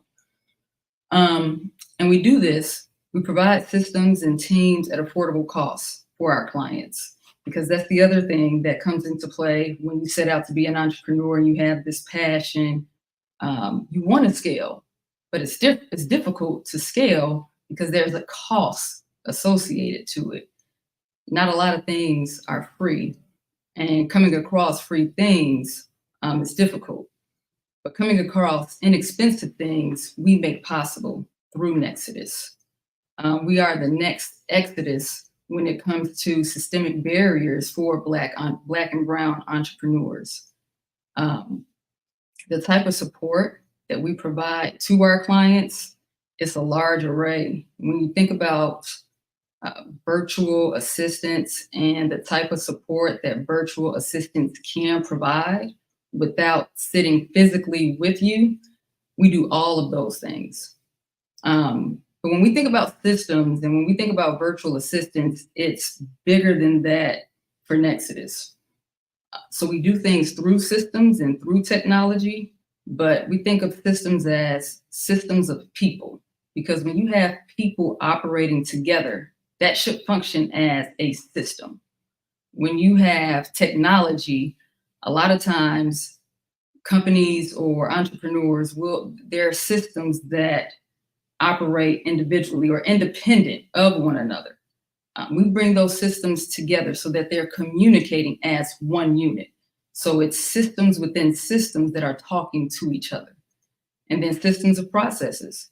So you may have policies and procedures. Again, they may operate independent of one another. We make sure that they make sense when you bring them together. And so things aren't just piecemealed one by one. You're actually bringing those things together. Then at a higher scope, your policies and procedures operate as a system with your technology, and your technology operates as a system with your people. So everything's more fluid. We have the opportunity to take a step back and look at how everything is working so that it makes more sense and that you're getting a better return on investment for all those things that you spend time and money on as a business owner, an entrepreneur. Nexus is different from other companies like ours or titled like ours. We're in the same industry as ours, because what can happen or what tends to happen, you hire or outsource this virtual assistant or you outsource this task. And then you're tasked to onboard, train this person. And from there, you're also tasked to manage and oversee. And then that takes time. You're still investing time, and time is money at the end of the day, because the whole point is for you to be able to repurpose that time to do something else, for you to repurpose that time to take a breath if a breath is needed, to repurpose that time to think. Because to be able to take time to think and strategize as a leader is what's important. And so how we do that is these teams are already trained and ready to go. After you have your initial consultation with myself or my co-founder and business partner, we understand your vision. We understand where you're at currently, how you got to the point where you are, and then we understand where you're trying to go and when you plan to get there. We take that information back to our team. We look at who would be the best person or people, if you need several people, to get you to that place. We align them to your project if they are best suited to be aligned to your project. And it only makes sense if they also have the degree, the skill set, the experience to take on that project. And one example that I like to use is if you're a writer and your passion is to write or to be a ghostwriter in a specific field, even if it's in the medical field. When it comes down to doing accounting, that's not your thing. That's not your skill set, especially if you don't have a degree or haven't studied accounting. So it doesn't make sense to have you oversee, train, and onboard someone in a task that you don't possess the skill or acumen in.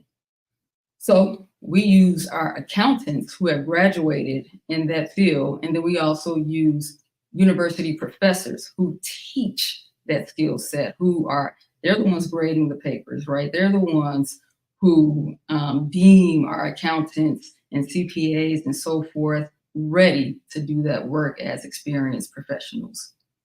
So those are the ones who get to train and onboard our university graduates so that they can do the work. It doesn't make sense for us to have our clients train and onboard our team to do that work if that's not their field or expertise. So we take that off of your plate. So after that consultation with us, we're already seeking and sourcing for the best talent so that you're getting the best value for your dollar at a very affordable rate.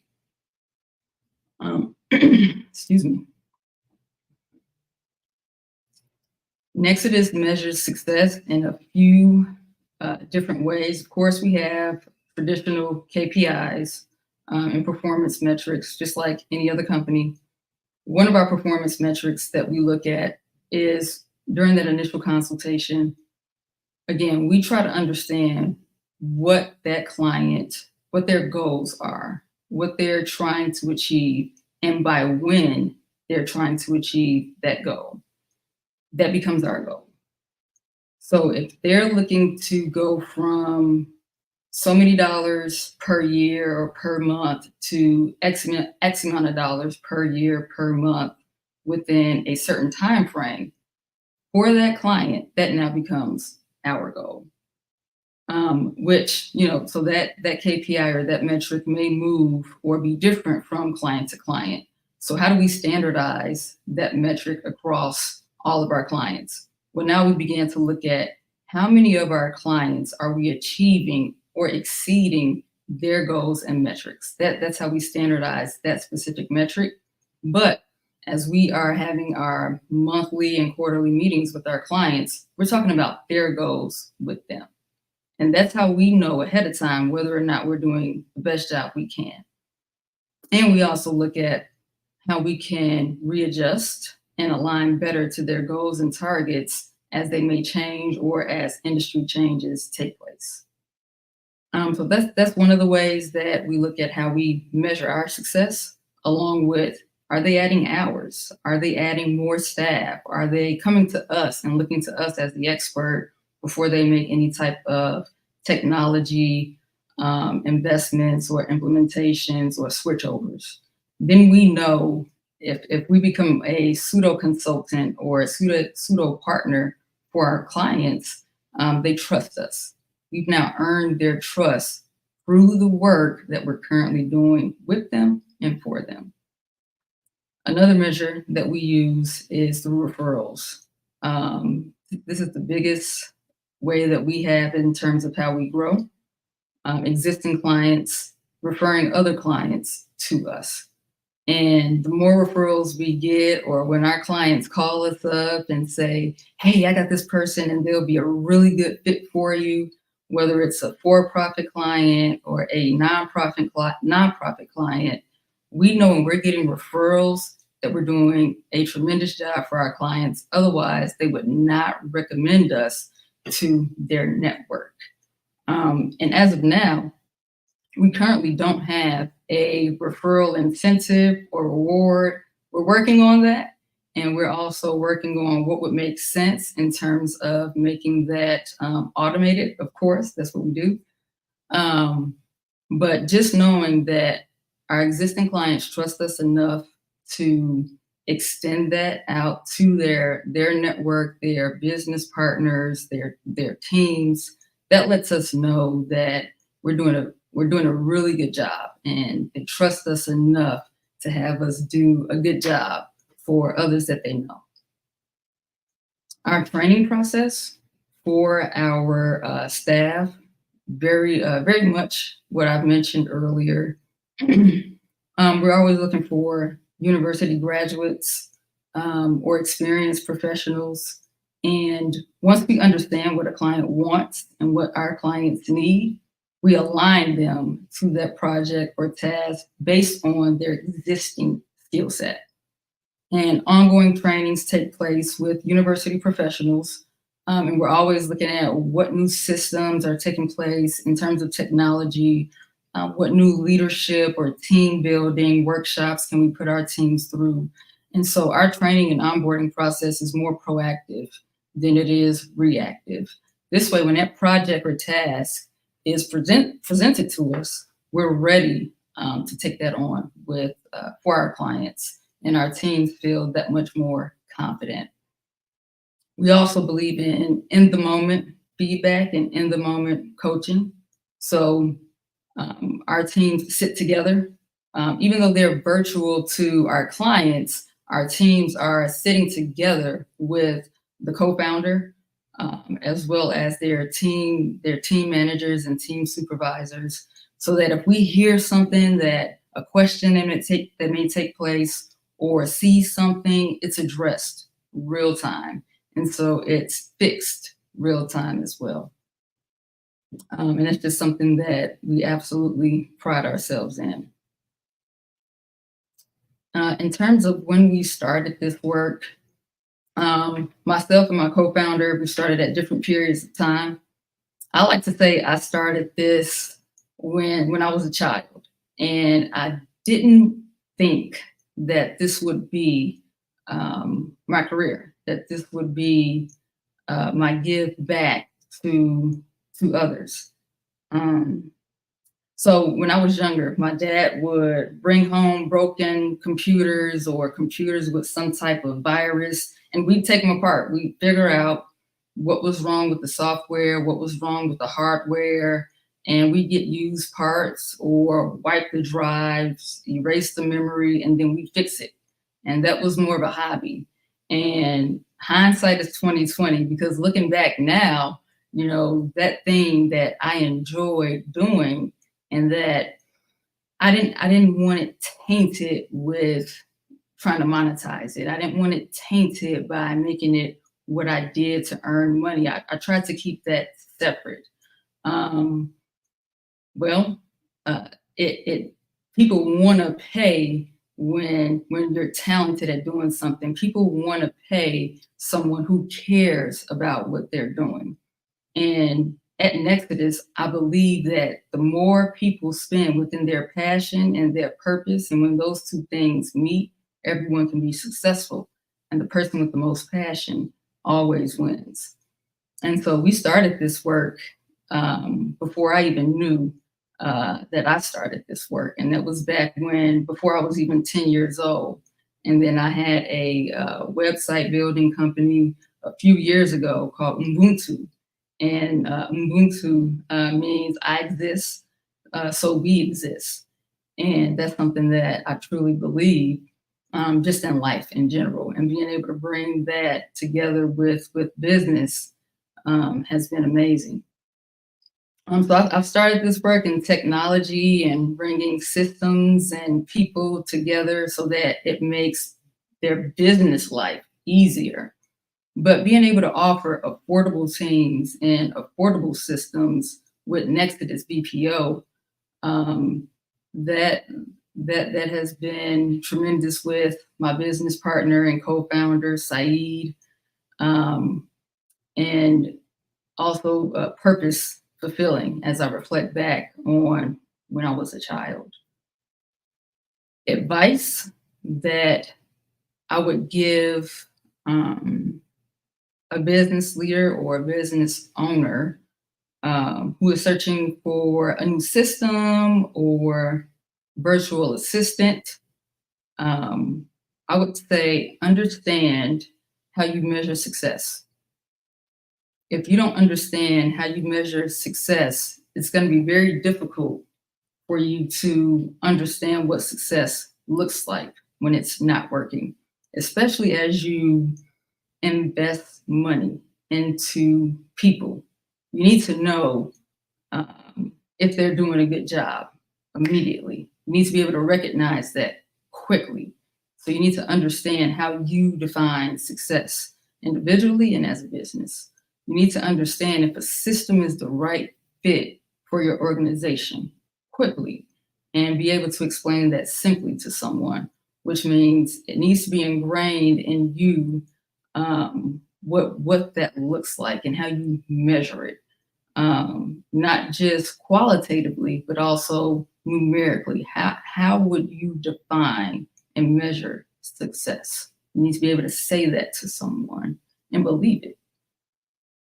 I would also say make sure that you build a community.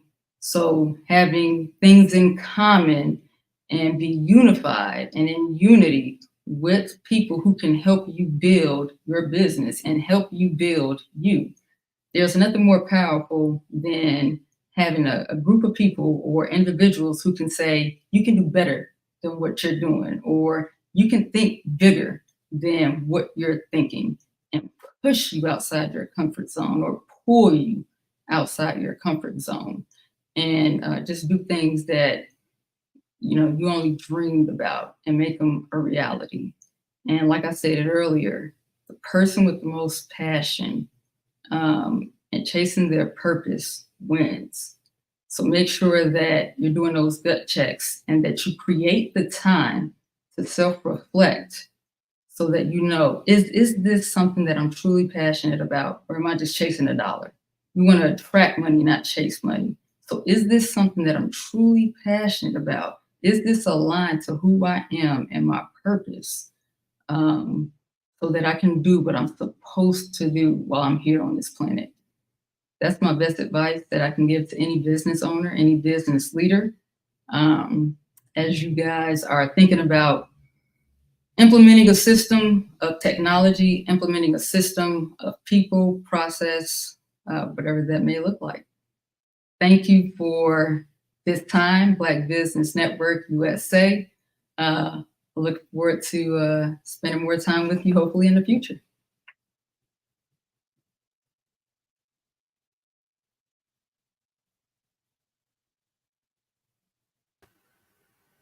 All right. Hello again. Hello. How are you? I'm good. I'm good. Good. Again, thank you so much for being here.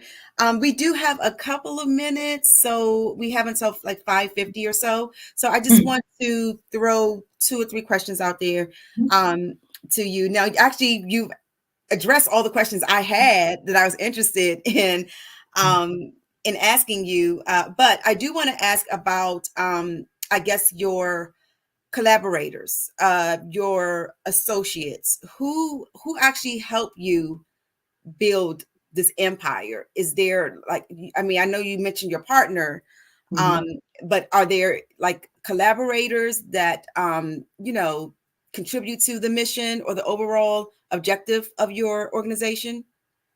Yeah, absolutely. So aside from the co-founder, Saeed, I'm always trying to gauge or discuss and bounce ideas off of people's heads and see, hey, what are you struggling with? What would make it easier for your business? So I would say there's people just out in the community. That's why community is so important. Yes. So whether it be other business partners or technology companies that we partner with, just trying to figure out what other companies are struggling with, and then asking for that honest feedback. Did it work? Does that work? That's something that we, both Saeed and myself, we're always asking for feedback of some things that we can improve, or what things in general for business, for life, that can be improved upon. Okay. All right, cool. And I think you touched on this, but I want to ask this again. What things, you mentioned community is important. So what things do you contribute in your community? So I call this, I'm old school, so I call it social responsibility, right? You as a business owner, it's your responsibility to give back to the community in some fashion. So what does your business do to actually give back to your community? Yeah, so we work with a lot of nonprofits. Actually, I would say the majority, 60% of our clients are nonprofit executive directors. Okay. And so with that, we tend to find some type of special offering for those nonprofits if they have an event happening, cohorts, workshops, and then we will donate something to that nonprofit, whether it be some type of system or it's our time directly to that nonprofit or to that nonprofit's community or their population. So we do, yes. So whatever makes sense based on what their target and goal is, we will donate either a system licenses or time itself to that nonprofit. Okay. And I know, nonprofits are nonprofits, right? However, is there a certain type of nonprofit that you guys target to work with, or it's just if you're a nonprofit, then we're going to? No, if you're a nonprofit, we're going to work with you. We don't believe there are any causes above others. And then when you start to hear the stories, a lot of nonprofit executive directors, that's their cause because they usually have experienced it. So they tell you their story from their heart first, and then they go into the cause. So it's not something that we can say, oh no, we're not going to help you because it's not aligned to what we do. There's not a nonprofit that we've turned away. Okay, got you. Okay, all right. So that was my question. Like, is there a specific nonprofit that do the nonprofit have to be aligned with your mission, your objectives to help them out? But you already answered that question, and the question, the answer was no. If you're a nonprofit, doesn't matter what your realm is, we're going to work with you. Okay. We're going to work with you. And in a lot of cases, whether it's nonprofit or for-profit, if we hear certain things that maybe we don't do directly, we will try to connect business owners with other business owners, and maybe they can collaborate and help one another. Got you. Okay. All right. So do you do networking events to bring We everybody? We don't yet. Okay. Yes, Okay. but that is something that is on a horizon. Okay, awesome. All right. Well, definitely keep us posted, keep us updated on, your accomplished goals and, all the good things that you do within the community. Definitely keep us updated. Miss Shay. Thank you. Thank you again for having me. I appreciate it. Yes, sis. Yes. Thank you for being here. And Genius is coming, and I'll see you on the other side. All right. Have a good one. You too.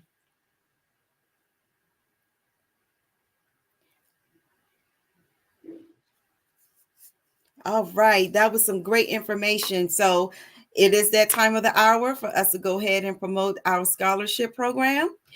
So the Black Business Expo's mission is to raise funds for high school seniors going to college or K through 12 entrepreneurs.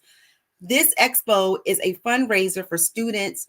You may go to www.blackbusinessexpousa.com to donate to the scholarship fund, or use the Cash App, which is $BBXUSA. Our goal is to give laptops and up to $5,000 to 2 students. Students can register online at www.blackbusinessexpousa.com. Every dollar counts. So we want to remind you to please donate to the scholarship fund. We want to thank our Black Business Expo USA sponsors for the month of May. We have NC 100, Moody Capital Partners, Suede Soul, BDM Media, Lotus Richey Coaching and Training, Carolina Virginia Minority Supplier Development Council, Step Management, Hello LLC, BHS and Associates, Margie McLean Foundation, Inc., Genius is Common, Earth Essentials, Melaine Shawnee Global, Executive Women's Success Institute, The Quality Coaching Company, Superwoman Business Services, Creative Force Studios, Lee Entertainment, Artistic App Design, and of course, Black Business Expo USA. We thank all of our great sponsors for all that they do, and Genius is Common, and I'll see you on the other side.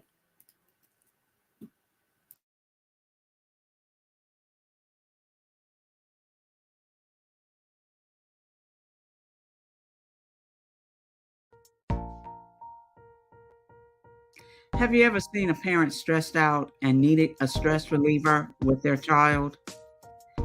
One morning, I was coming out of a store and saw a mother and her 3 or 4-year-old son. She was highly upset, actually beginning to yell at him. However, the more upset she became, it seemed the calmer the child became. He sat down on the sidewalk, crisscross applesauce, folded his arms, and looked up at her with a smile. You see, the angrier she became, the calmer he became, because he had the control of the situation. Hi, I'm Frizelma Lynn. I am the CEO and founder of Frizelma Teaching Parents, LLC. I'm a retired teacher, school district administrator, an author, speaker, and I am the Parenting 911 coach. My mission is to rescue families by equipping parents with proven, effective, and practical strategies to enhance their parenting skills. Many times we as a society expect parents to teach, train, and raise their children without providing the necessary tools they need to accomplish this. However, parenting issues cannot be resolved without intervention. Therefore, Frizoma Teaching Parents has provided coaching programs, digital courses, and live webinar trainings to provide step-by-step research-based parenting strategies, even for parents whose children are disrespectful, defiant, for those who have been diagnosed with ADD and ADHD, and even for parents of adult children. No longer will you have the need to feel like you are a failure as a parent. You'll now have the tools needed for each situation. Trust me on this one. Go to www.parenting911.org. Book a 15-minute strategy session with me or choose one of the coaching programs. Our training helps parents relieve stress. I am from Washington, D.C., but I was raised in Durham, North Carolina. I came to Durham when I was about 5 or 6, and then I traveled back and forth to D.C. because it's where my people are from. One of the unique things about my family is my mother, she's also an artist. She does quilting, and she does a lot of artistic things. And then my son, he draws with both hands, his right hand and his left hand, like I do. So that's kind of a family trait. And then my other son, he's a videographer, and my daughter, she works, she's a regional vice president for Sunglasses.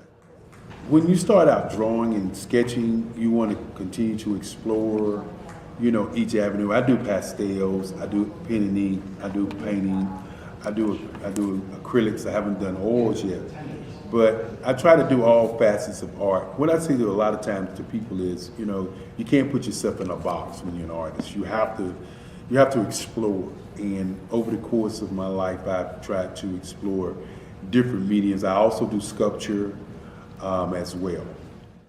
I choose my subjects by the intensity that they have in their faces, or the intensity that somebody is moving, because I do more than portrait drawings. I also do I do abstract, and then I do figurative drawing also. Well, what happened in this particular show is that I started out trying to come up with something that would be a little bit different than what everybody else is doing.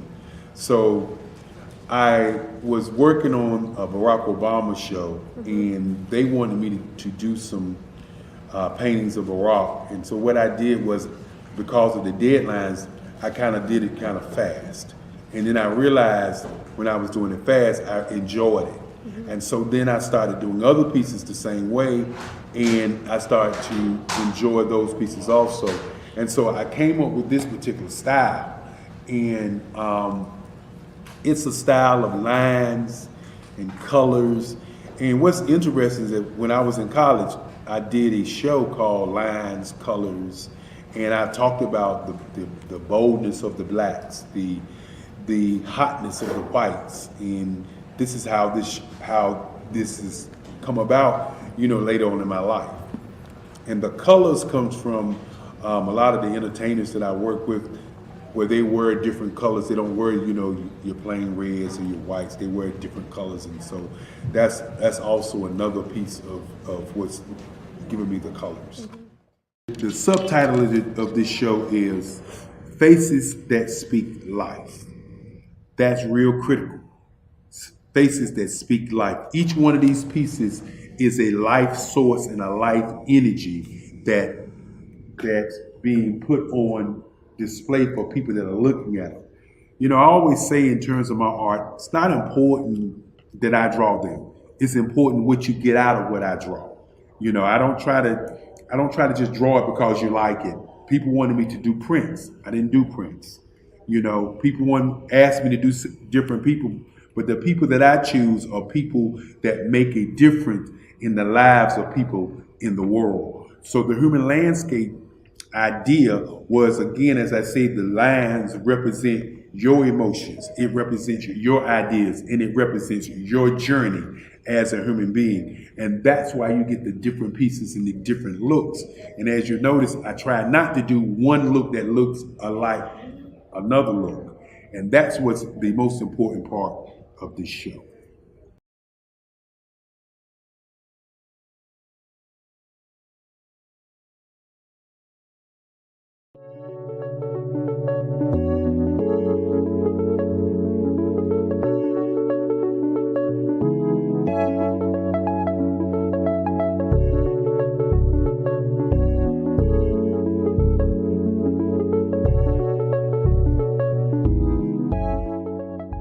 Passion has been around helping communities of color and historically underrepresented and underserved communities, minority, rural, veterans, persons who are differently abled, in the intersection of education, innovation, technology, industry, and let's throw some entrepreneurship in there just for fun.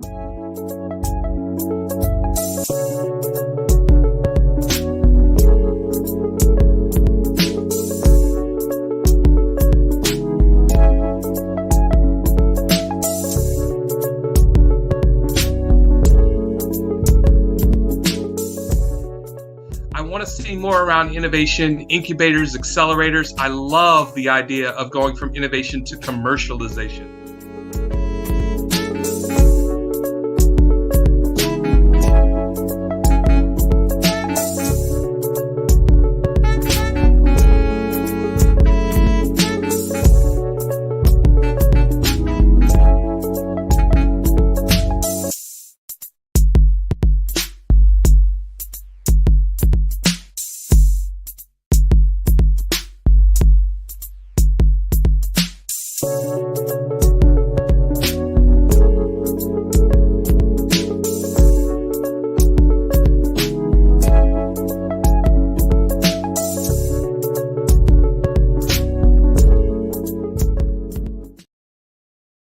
Five-Star BDM, Brand Development Masters, is a professional consulting and advisory group keenly focused on business development services for the small to mid-sized business and entrepreneurs. Although every business is unique, they often share business development challenges that can be addressed through smart branding. Services include process improvement and operations, digital strategy and transformation, business intelligence, digital marketing, and personal branding. Our business and personal branding company has helped a number of professionals and organizations to optimize and grow. This results in more business, more opportunities, better reach, positive outcomes. Visit www.fivestarbdm.com today to learn more.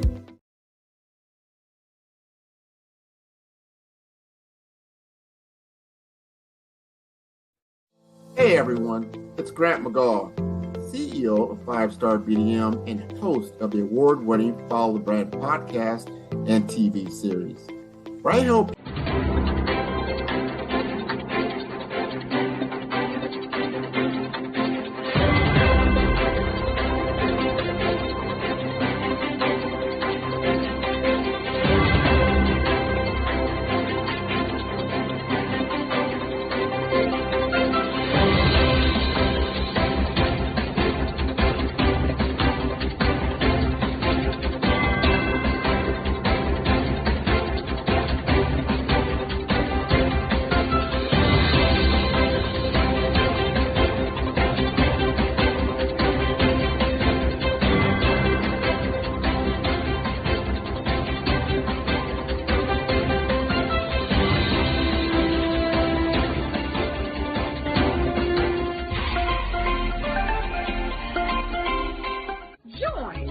Dr. Eric Kelly III and a host of phenomenal speakers from all around the globe for this 7-day virtual event that you don't want to miss.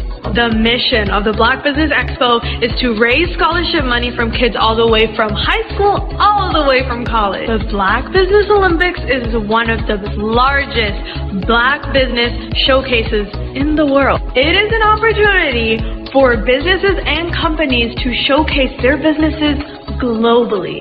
We are going to be giving away laptops up to $5,000 away to students. Again, I'm Olivia Appleberry, the founder of 2 Cents Finance and one of the speakers for the expo. I am so excited to see you there. For more info, go to www.blackbusinessexpousa.com or call 919-308-9090 and hope to see you there.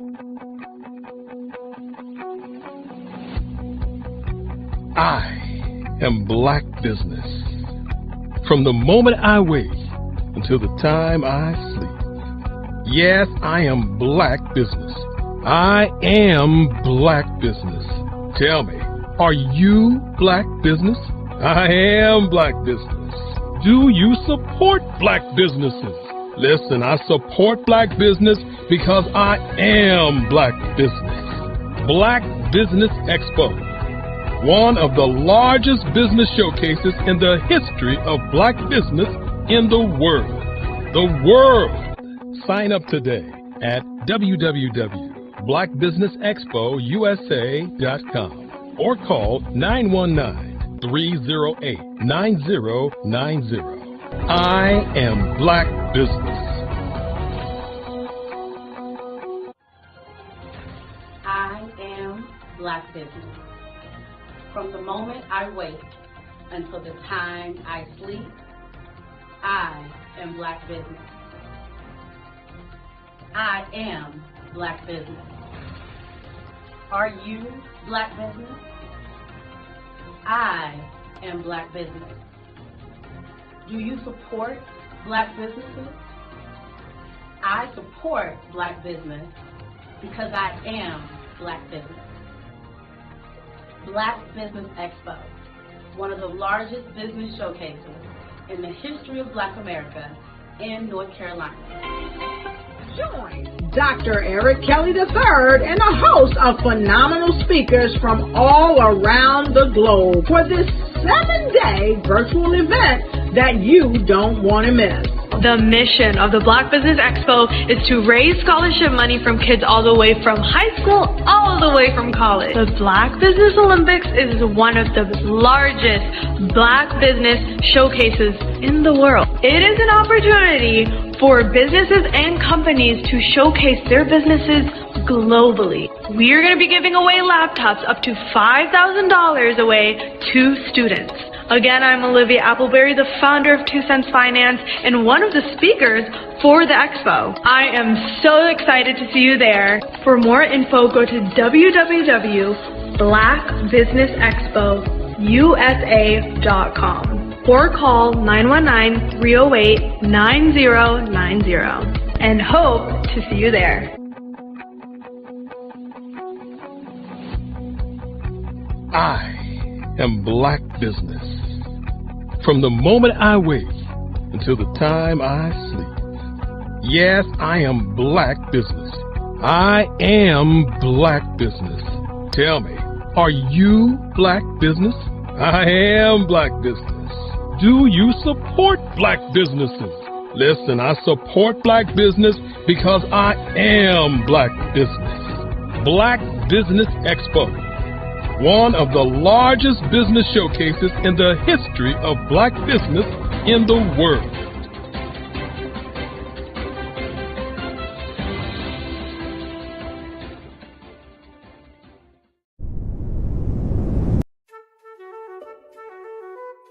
This is Dr. Arnold T. Petsworth. He's the owner of Petsworth Vet World, a veterinary clinic in Hopton, Connecticut. His patients include dog, cat, frog, fish, Goldie, dog, and this alpaca. Due to doctor-patient confidentiality, we can't tell you their names. Business at Vet World was steady, and then quarantine hit. Neighbors brought new four-legged friends into their homes.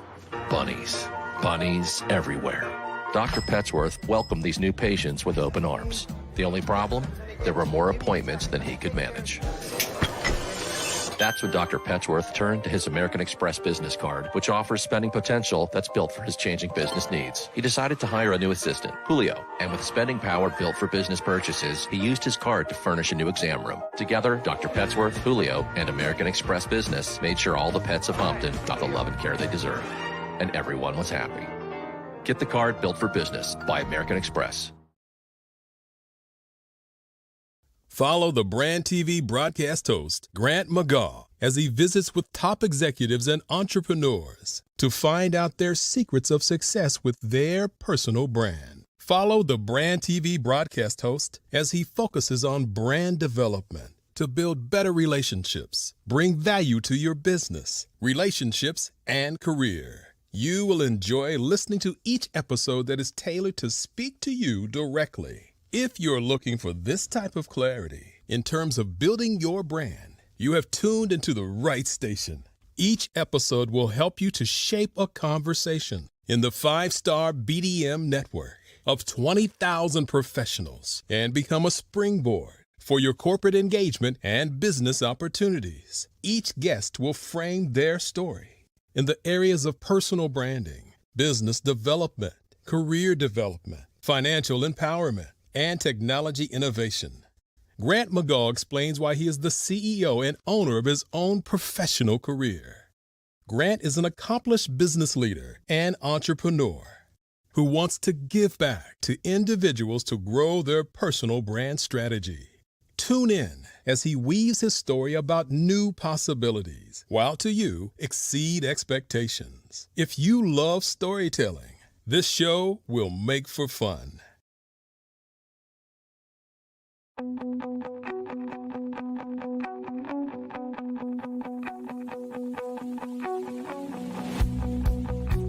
I am Black Business. From the moment I wake until the time I sleep. Yes, I am Black Business. I am Black Business. Tell me, are you Black Business? I am Black Business. Do you support Black businesses? Listen, I support Black business because I am Black Business. Black Business Expo, one of the largest business showcases in the history of Black business in the world. The world!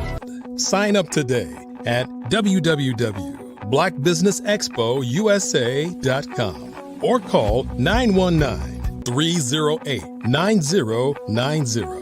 I am Black Business.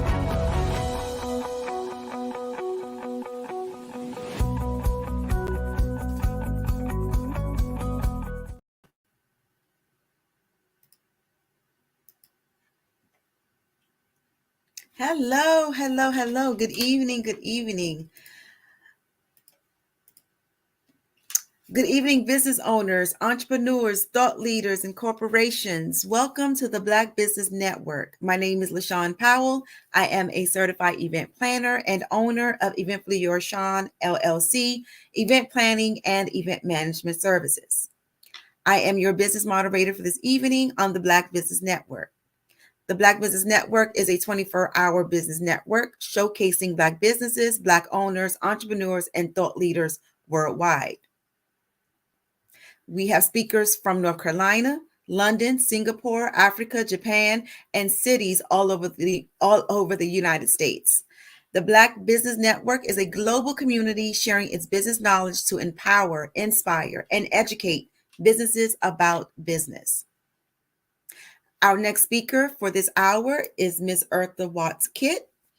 Ms. Eartha Watts-Kitt is an award-winning author and publisher, the founder of Eartha Tone Publishing and Eartha Tone Books. She is the former director of publications for Cultivating Our Sisterhood International Association, COSIA, a NYFA, New York Foundations for the Artist, a member of the American Society of Composers, Authors, and Publishers, ASCAP, and the legendary Harlem Writers Guild. She is the executive editor of Harlem World magazine. She also leads writing, self-publishing, and publicity workshops for the New York Public Library, the National Writers Union, and the New York City Parks Department. So it is my prestige pleasure and honor to present to you Ms. Eartha Watts Kidd. Hello, good evening, Ms. Howell. Hello, good evening. Good evening. How are you? I'm great. Thank you so much. And thank you for having me this evening rather. Yes, ma'am. Thank you for being here. Thank you so much for being here. And genius is common. I'll see you on the other side. Thank you. Well, hello, everyone. My name is Eartha Watts Hicks. I am an author and a publisher.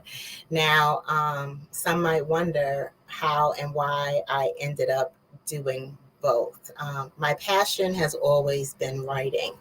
And in writing, I have been writing for a number of years. And when I had started writing, which was basically around 2001 was when I started writing Love Changes, and I had started actually writing in other forms prior to 2001.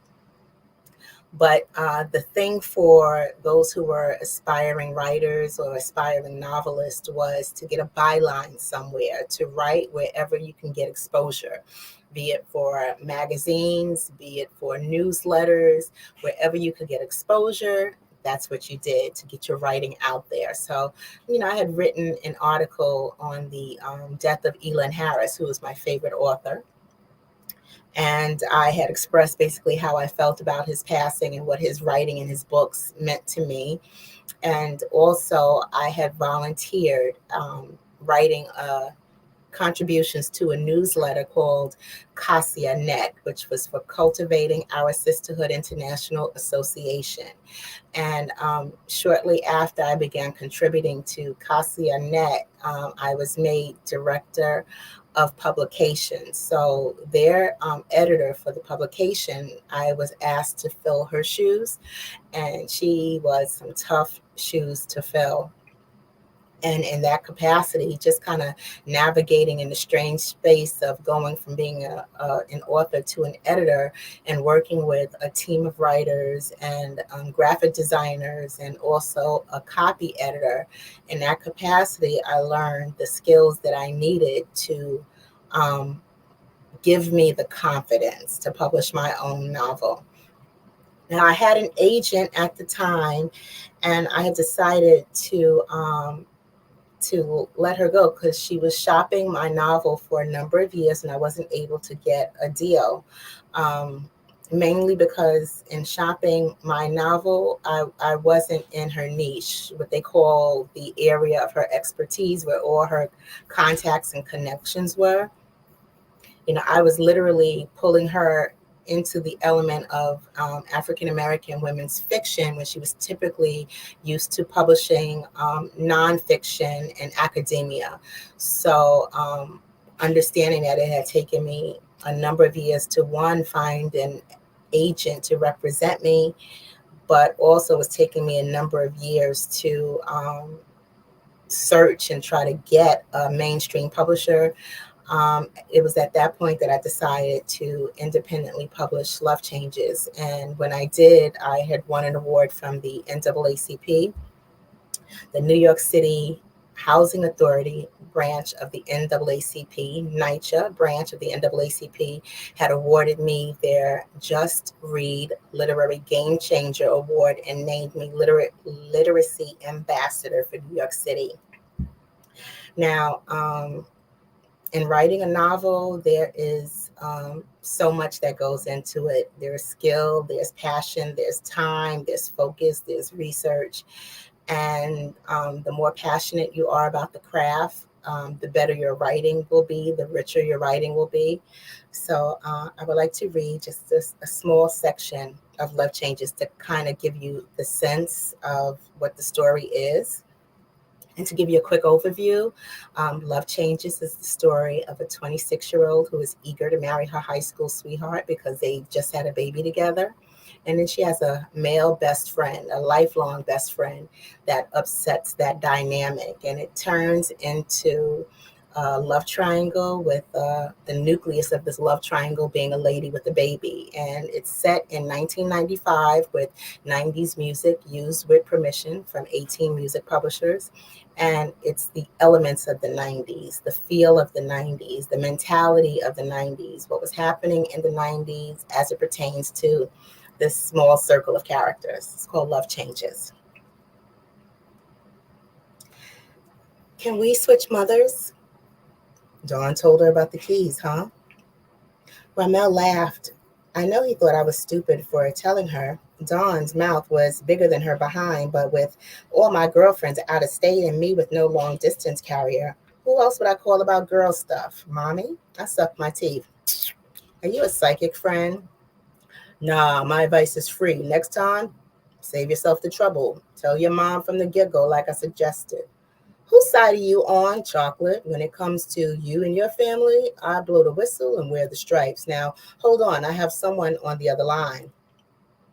The phone line clicked twice, but the call switched back to me. Ramel's voice had turned to syrup. Yeah, Cosmo. Like I was saying, I feel real bad. I really do, because you and I have a lot of fun together, but I've got to be honest. We don't have much in common, so I guess I cut Ramel off doing my best to imitate his voice, but sounding more like Cookie Monster. It's best that we just be friends. I got a chuckle out of him, so I kept it up. The last thing I want to do is waste your time. I'd still like us to hang out once in a while if that's okay with you. I closed by saying, and the Oscar goes to. Ramel's voice was just above a whisper, but it had bass. That combination could lull me right to sleep or wake me up from it.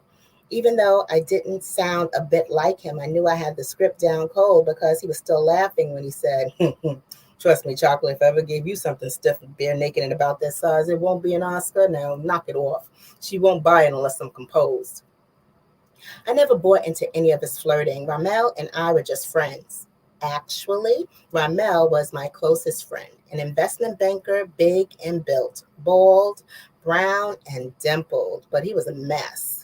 Not only did he collect women like he did luxury timepieces, he remained unattached and had absolutely no time for sisters. He even had the nerve to have very specific taste. His type was blue-eyed with big lips, hips, boobies, and black girl booty, courtesy of Stairmaster. Ramel was back on the line with me sooner than I expected. Okay, what's the story? Do you want the whole story or the abbreviated version? The truth, Chocolate. Don't add any plot twists or cliffhangers. Just tell me what happened. I know how you are. Well, first of all, Mommy shows up here unannounced and uninvited. She doesn't even bother to say hello, right? She just pushes past me, grunting and complaining. You look tired. This place is disgusting. And I'm trying to be nice. I'm like, hi, Mommy. You look great. Would you like something to drink? She ignores me, walking all up through here like she owns the place, turning her nose up at everything. Okay, that's nothing new. Wait, let me finish. It gets better. She snatches Tebow from me and starts yelling. He looks horrible. What kind of mother are you? You ain't doing nothing for his rash. And then she starts calling Spider all kinds of broke bums while she is holding my baby. So I try to take him to put him in the room, and Mommy is snatching him from me, and we are having a tug of war with my baby. Tebow is screaming at the top of his lungs. Finally, I pry him from her vice crib, take him back in the room and calm him down. I'll come back and Mommy starts shaking me like I'm a 2-year-old, pointing to the mirror saying, look at you, you're busted. Ain't no man ever gonna marry you. I don't know why I wasted my money in your education. You ain't nothing but a fool. And then she hauls off and slaps me. Whoa, time out. Ramel whistled. Chocolate, come on now, that's foul. What, you think I'm lying? I know you're lying. I'm just trying to find the nugget of truth in this gold mine of yours. I'm telling the truth, Ramel. Mommy slapped me right in my face. No way. What did you say to her for real? Nothing. I was going out of my way to be nice. All I said to her was that she looked good, and I asked her if she wanted something to drink. That's it. Mommy just went nutty cuckoo for no reason. I'm lucky she didn't bruise my face. Won't you come over here so I can kiss your boo-boo? I don't know where your lips been. You and that mouth. Now, I know you said something to your mom. I'm sorry. I'm upset. Can't you tell I'm upset? She slapped me, Ramel, and that's not all. When I told mommy I gave Tebow Spider's last name, she really went ballistic. She flipped my glass table over and almost broke it. Why would his name upset her like that? I promised mommy that he would have our last name until Spider and I get married. Okay, so why doesn't he? Because of you? Doesn't it sound familiar? I'm having a baby and I'm naming him Tobiah Love. You can't buy love. Ramel laughed. He stopped, and a few seconds later, he repeated himself. You can't buy love, and laughed even harder. Hello, I'm dying here.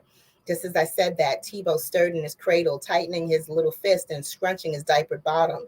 I peeked over. He didn't wake. Sad to say, but Tebow was used to noise. Because I tended to get loud at times, he wasn't a light sleeper, but now I knew the volume was getting too loud for him. I took a deep breath, held it in for a moment, then I continued. Don't you get it, Ramel? I'll be 26 years old. How would you feel if your mother barged into your apartment and slapped you up? That made him burst out all over again. This time I understood. That thought was ridiculous. Mrs. Goodwin wouldn't smack a roach off the wall. But still, waiting for his laughter to die down, I was getting aggravated. Are you done? Okay. Maybe your mom was extreme, but you know as well as I do that Miss Ann has the gift of gab. She tells it like it is. I'm sure if you think back on what she said, you'll realize she was right. Here's what you really need to do. I didn't hear a thing he had to say after that. I placed the receiver back in the cradle. It was the beginning of summer. That didn't matter. I dragged a heap of boots to my side, grabbed one of my ankle boots, and slapped some polish on it. And that's an excerpt from Love Changes, which is available in paperback and on Kindle. Now, Love Changes took, I would say, roughly 4 years to complete my first draft. Between 2005 and I would say 2009, I took writing workshops. At the Frederick Douglass Creative Arts Center, at the Hurston Wright Foundation, I took their advanced fiction workshop.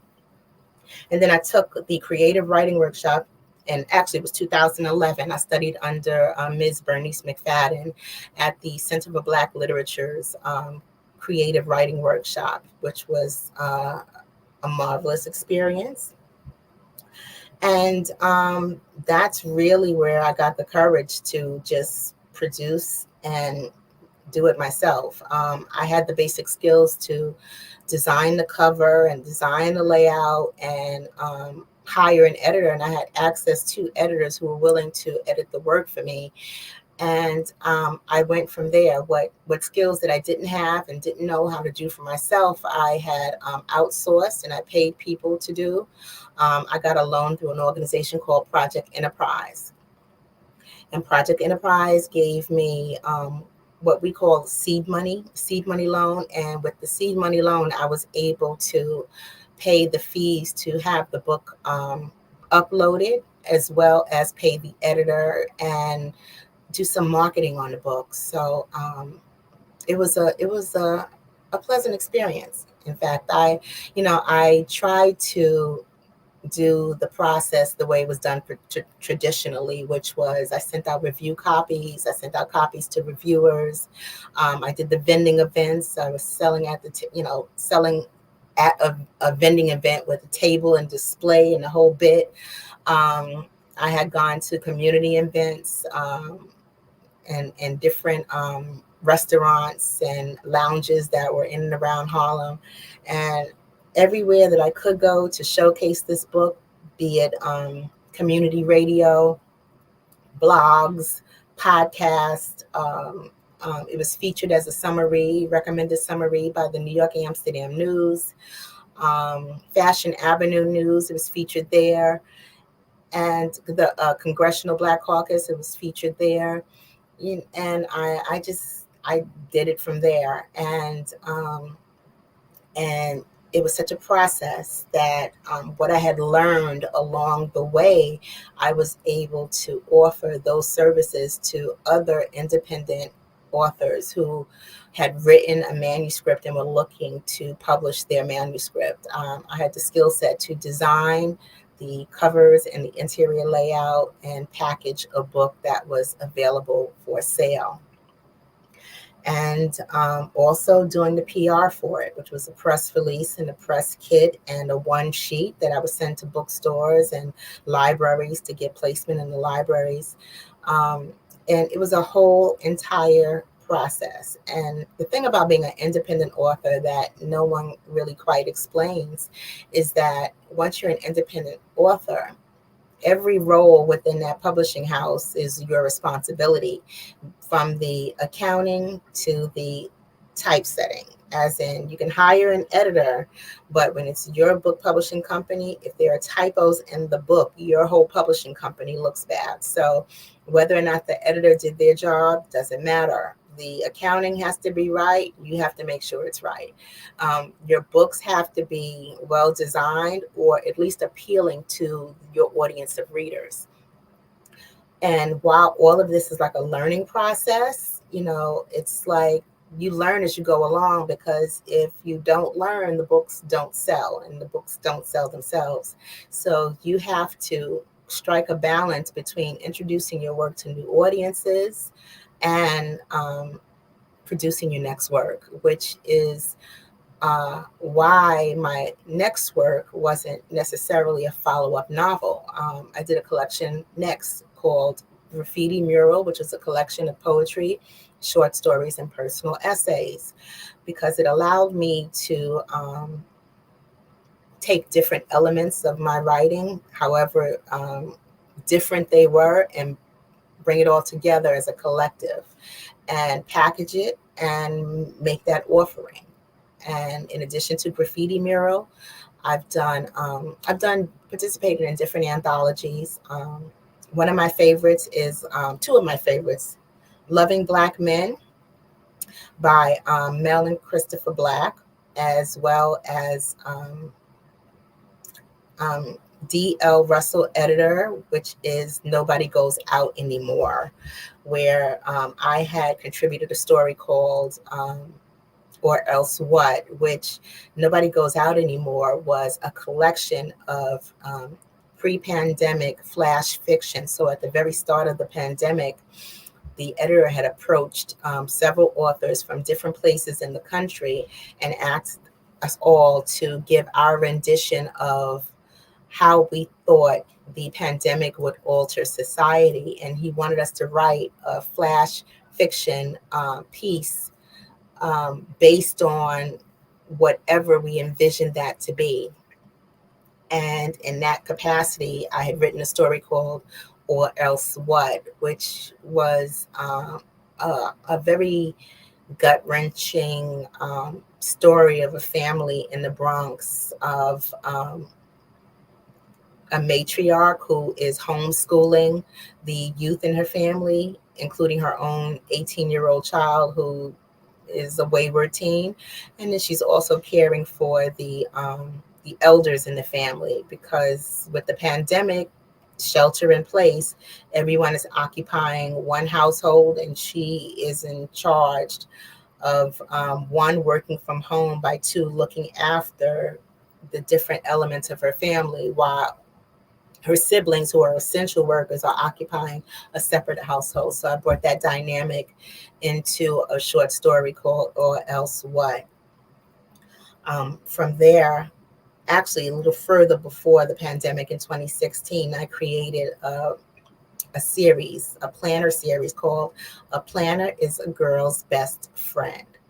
Now, Planner is a Girl's Best Friend is a series of planners, calendars, date books, journals with some comprehensive sheets, activity sheets, and pages that are especially designed to help us to be more economical with our time, more efficient, to get our goals in focus, to focus on our month and our money at the same time, to keep up with our appointments, keep up with our passwords, keep up with our notes and our thoughts and different bits of information that tend to get away from us.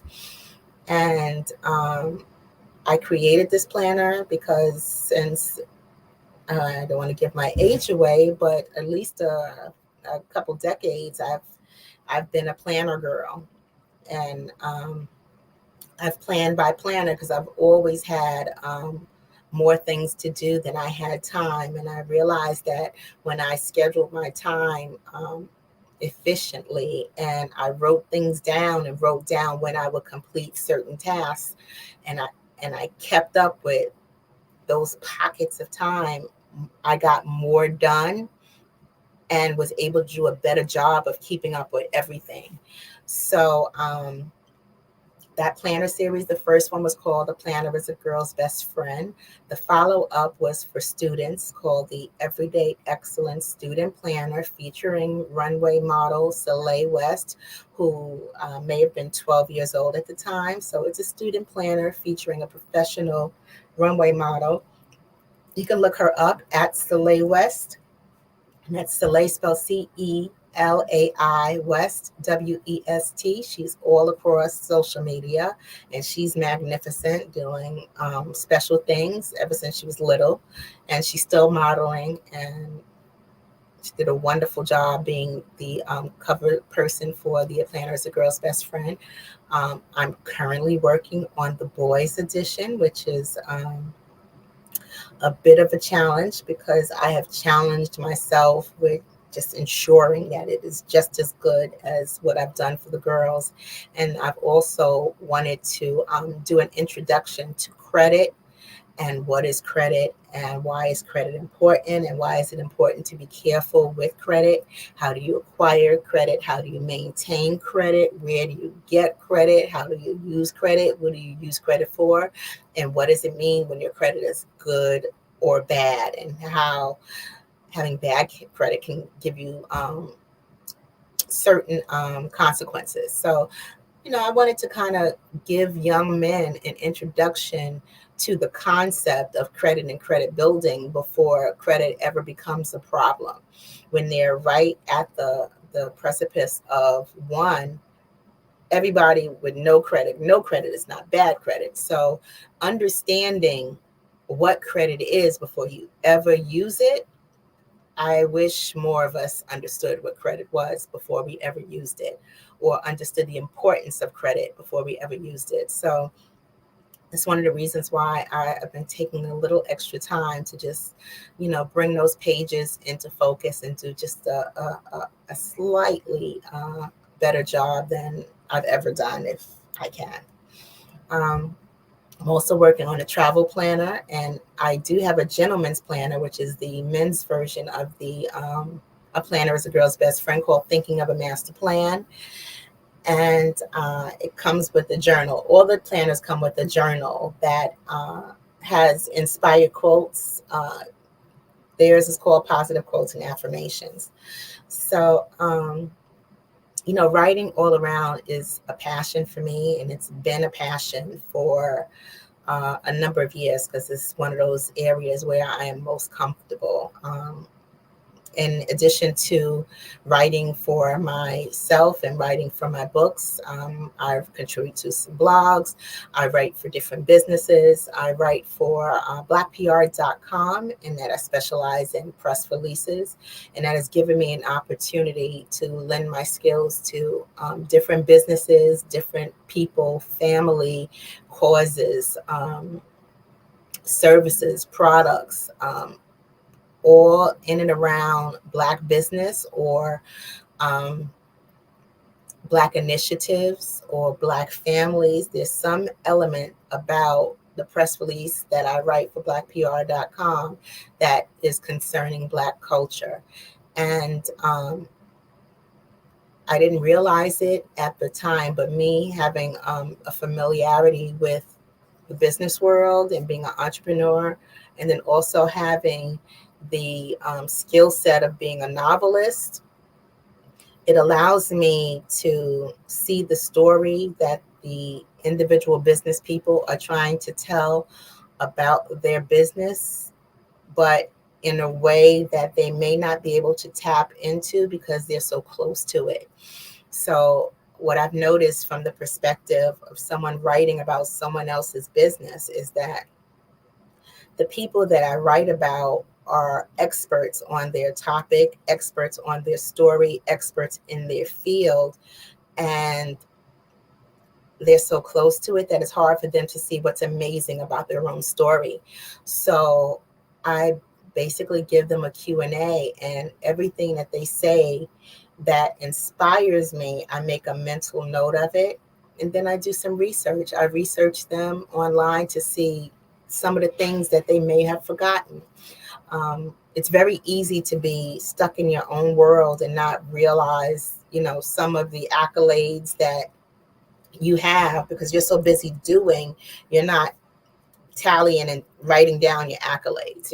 You're just doing what you do, the way you do it, and whatever you've accomplished last year, the year before that, that's old news. You're trying to focus on that next goal. You're trying to reach to the next level. And in reaching constantly for the next level, you forget the important things that you've done in the past or along the way or along your journey. So, it's been my privilege and my pleasure to sit down with different business owners, nonprofits, educators. I do the Q&A. I listen to their story. I find out what their challenges were and what they do to serve or service our community, or why their message and their story is important. And I listen, and I do as thorough a job as I can of bringing that story into the tight space of a document that would appeal to readers who know nothing about them or their situation. So I've been doing the press releases for blackpr.com almost 15 years now. And I've done a little bit of everything from a nuclear physicist to a restaurateur to someone in the music business to children musicians. So I had one young lady who was a violinist, and another young man who was a rapper from the age of 5. So, these are the type of press releases that I've done over the years. And it's been a privilege and a pleasure. And as far as me and Earth the Tone Books, I'm always looking to do writing workshops on either the craft of writing, poetry writing. I just had one in at the WeWork here in New York City. We had a poetry writing workshop. Another press release that I'm happy to do another workshop I'm happy to do is how to write a press release for your business, or how to write a press release for your book, how to put together a press kit, what should be in your press kit, the different elements and how to pull them together, and how to design and how to make them cohesive so that your business and your brand and your book is appealing to someone who doesn't know you or what your company does and how it's done. So I would like to, thank Dr. Kelly for giving me an opportunity to tell my story of Earth the Tone Books. And if you would like to connect with me and Earth the Tone Books, you can connect with us online at www.aplannerisagirlsbestfriend.com, which is the website for my planner. We're across social media at Eartha, EARTHA, Tone, TONE, and we're across social media at Eartha Tone, and that's on Facebook, Twitter, LinkedIn, Instagram, and TikTok. And you can also find us on Amazon. By name, it's best to just Google me, Eartha Watts Hicks, and the book Love Changes, and I'll take you directly to Amazon. Do you have any questions for me, LaShawn?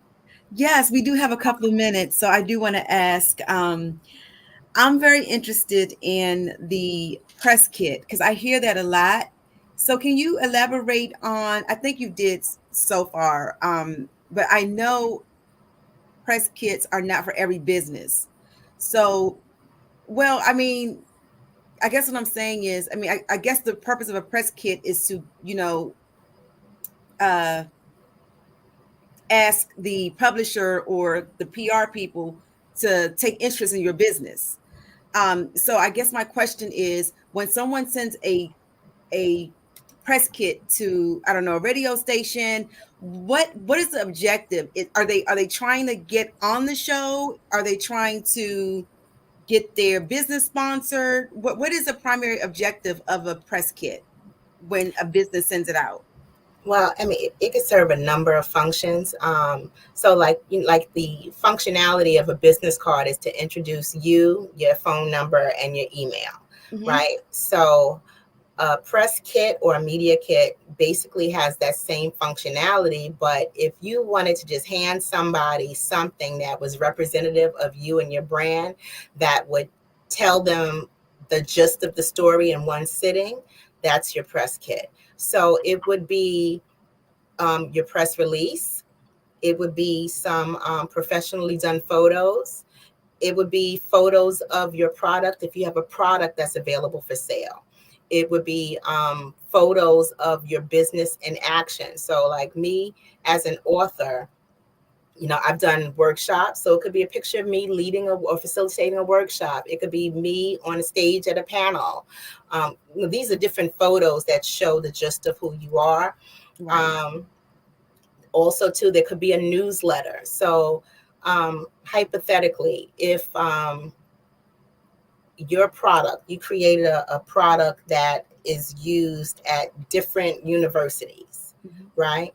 You want to present some data, this is how this product improved the situation on 5 different campuses. Then that's information that would go very well in a newsletter. And a newsletter could be included in a press release. For me as an author, I had a one sheet, which was, hey, this is the specs of the book. How many pages? This is the ISBN number. This is where you can find this book available for sale. Amazon, Barnes & Noble, Walmart, Target. This is the ISBN number where you can use this number to search for this book as a product, or a serial number if it's some kind of other product, right? So in addition to like a one sheet, which is the detailed information with the highlights, anything that would be in a pamphlet or a brochure, that could also be in a press kit. And anything that is one of my favorite things. I had an article in the Amsterdam News. I did like a smaller truncated version of that article, and it was presented in my press kit. Okay. So if you get like press somewhere else, or some magnificent quotes from someone noted or someone who's influential in your industry, testimonials, comments from, in my case, book clubs who love the book, accolades, awards, a listing of awards, I'm featured on the blog, all of those different things could be in your press kit. Okay. Yeah, so it's like I said, it's like an overview, it's a snapshot, but you try to keep it to what you want people to focus in on when they look at your business. Got you. Okay. All right. So it's an overview of your portfolio, pretty much. Got it. Okay. All right. That makes sense. All right. Well, like I said, I'm interested in knowing more about how a press kit looks. I've always wanted to do one for my business, but I just didn't know what purpose it would serve because of the type of industry I'm in.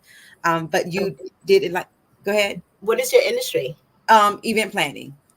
Oh, event planning. Okay, yes. So you could do everything from the major events. You can do a press release for major events, like who the sponsors are, who the audience is, who the if it's a beauty event, it's the beauty industry. So you could connect your industry with your audience as well as your sponsors, and all of that is highlighted. And then with an event like let's say a conference, all the different elements in the run of show, you can indicate that if you have people that are being presented, celebrities who are coming through, who are going to be featured, different elements, whatever the highlights of your event are, that's what you want in your press release. Okay.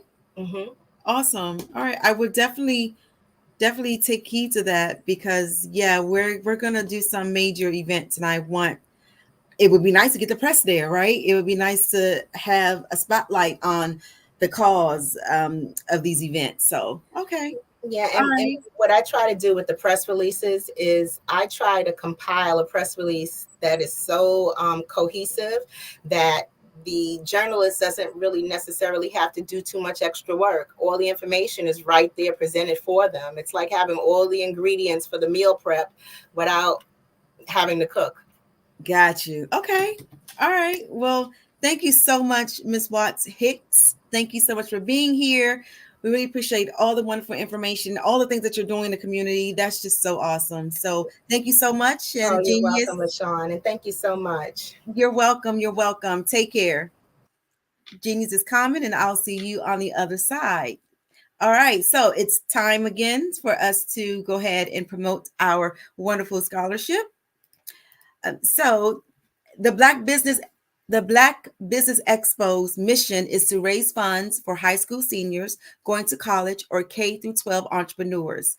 This expo is a fundraiser for students, and you may go to www.blackbusinessexpousa.com to donate to the scholarship fund, or you can submit your donation via Cash App, which is $BBXUSA. Again, that's $BBXUSA for your Cash App. Our goal is to give laptops and up to $5,000 to 10 students. Students can register online at www.blackbusinessexpousa.com. Every dollar counts. So please, we want to remind you to donate to the scholarship fund. We also want to take this time to thank our current Black Business Expo USA sponsors for the month of May.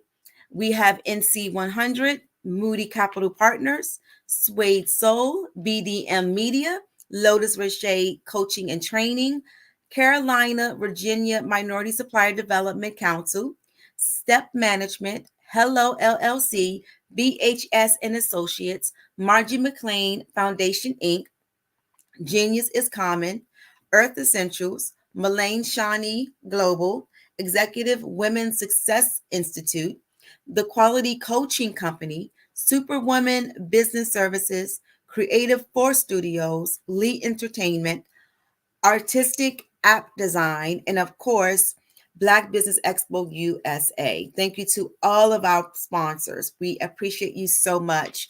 And Genius is Common, and I'll see you on the other side.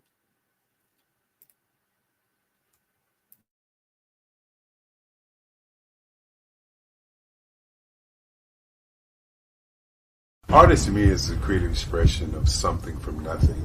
You know, it explodes onto the canvas, or it explodes on in my work.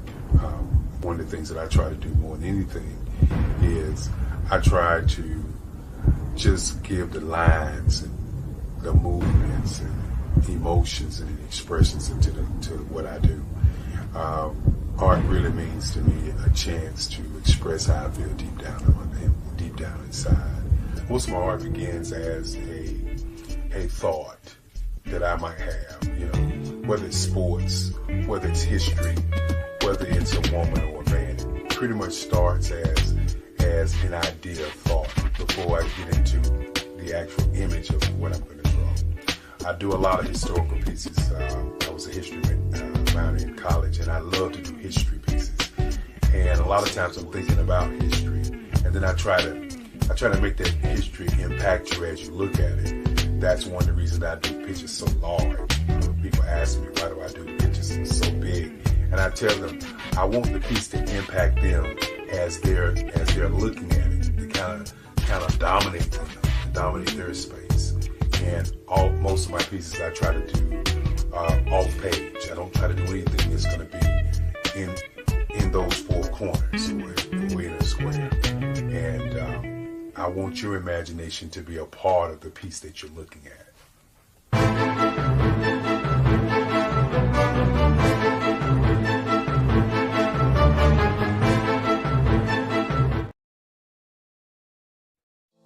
Hey everyone, it's Grant McGaw, CEO of 5-Star BDM and host of the award-winning Follow the Brand podcast and TV series, where I help you to build a 5-star brand that people will follow.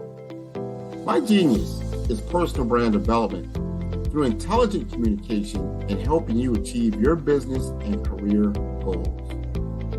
I am a requested speaker on digital technology and brand development issues. I want to work with you to increase the value of your current opportunities while attracting new ones.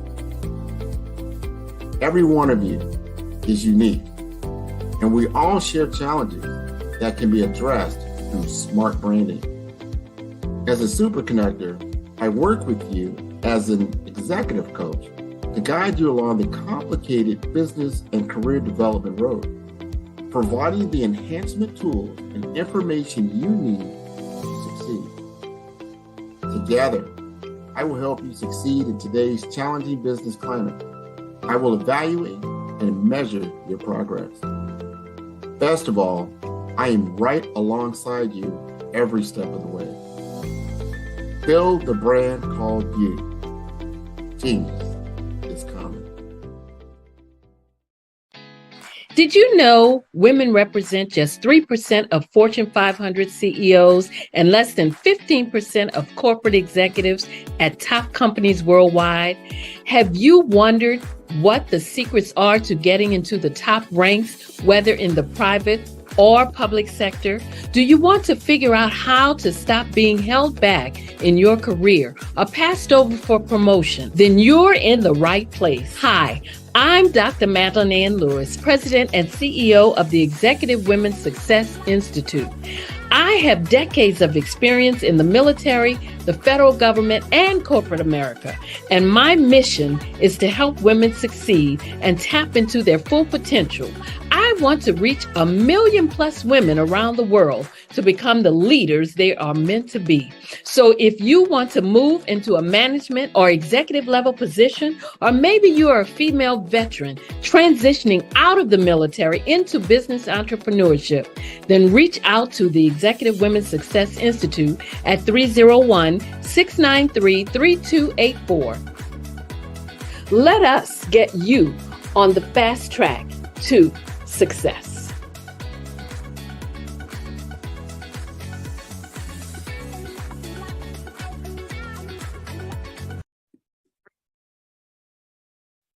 Hello, I'm Dr. Madeline Ann Lewis, President and CEO of the Executive Women's Success Institute.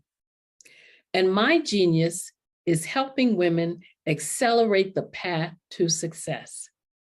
You know, I was blessed to have strong women in my life who encouraged, motivated, and pushed me to do my best and to never even think about giving up on my dreams.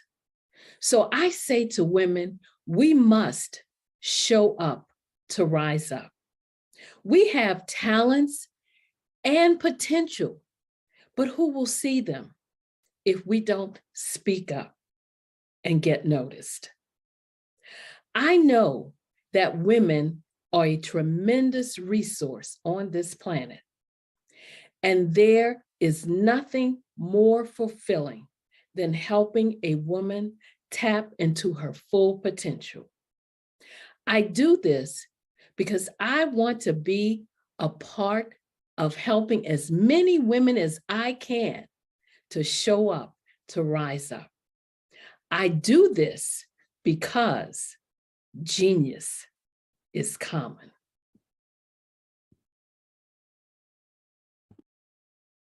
Over the past few years, we've seen the growth of existing and new initiatives focused on financial inclusion, building global networks, and reducing the wealth gap in response to the idea there's not enough seats at the table. Whether their outcomes are to increase the representation of Black executives on corporate boards, ensure an inclusive global economy, or to create new U.S. African commercial pathways, the strategies are often carried out by separate programs. The question is, should they be? With the continent of Africa being home to more than half of the world's fastest growing economies, the youngest workforce, over 400 companies generating more than $1 billion annually, 700 generating more than $500 million annually that are poised for growth, and being the destination of nearly $5 billion in venture capital in 2021. Diversifying U.S. and Africa commercial engagement by building bridges between African businesses and their U.S. diaspora should begin being seen as mutually beneficial. From helping to reduce Africa's enormous capital gap to catalyzing two-way trade opportunities, the COVID-19 global pandemic hopefully has taught us that global challenges and opportunities are more interconnected than we thought. During the pandemic, African companies like Unicorn Flutterwave, insurance provider Reliance Health, ride-hailing app Yasir, and 54Gene, the continent's first bank of DNA on people of African descent, proved that when African companies have access to networks, capital, and information, they grow big, grow fast, and create solutions that are valuable to the world. This is why Be Direct was created. We are the first U.S.-based but African-centric board preparedness and board search company designed to connect U.S. Black talent and corporations to African businesses. Unique and fundamental to Be Direct's success is our process of helping board candidates adapt their experience and networks to an African context before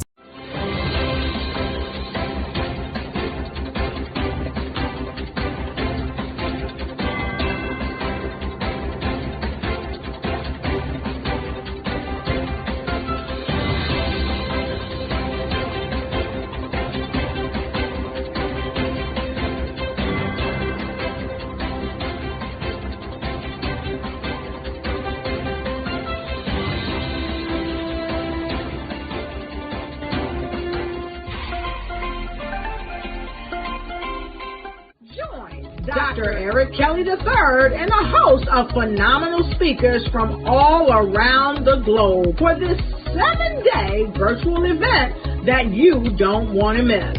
The mission of the Black Business Expo is to raise scholarship money from kids all the way from high school, all the way from college. The Black Business Olympics is one of the largest Black business showcases in the world. It is an opportunity for businesses and companies to showcase their businesses globally. We are going to be giving away laptops up to $5,000 away to students.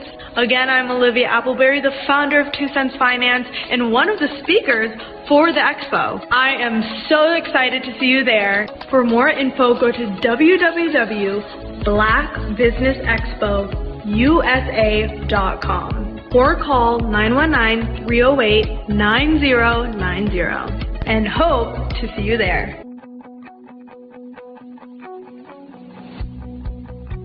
I am Black Business. From the moment I wake until the time I sleep. Yes, I am Black Business. I am Black Business. Tell me, are you Black Business? I am Black Business. Do you support Black businesses? Listen, I support Black business because I am Black Business. Black Business Expo, one of the largest business showcases in the history of Black business in the world. The world! Sign up today at www.blackbusinessexpousa.com or call 919-308-9090. I am Black Business. I am Black Business. From the moment I wake until the time I sleep, I am Black Business. I am Black Business. Are you Black Business? I am Black Business. Do you support Black businesses? I support Black business because I am Black Business. Black Business Expo, one of the largest business showcases in the history of Black America in North Carolina. Join Dr. Eric Kelly III and a host of phenomenal speakers from all around the globe for this 7-day virtual event that you don't want to miss. The mission of the Black Business Expo is to raise scholarship money from kids all the way from high school, all the way from college. The Black Business Olympics is one of the largest Black business showcases in the world. It is an opportunity for businesses and companies to showcase their businesses globally. We are going to be giving away laptops up to $5,000 away to students. Again, I'm Olivia Appleberry, the founder of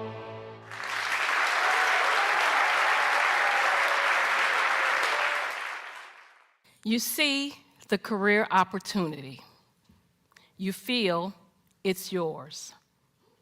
After all, you're well qualified, but you don't apply.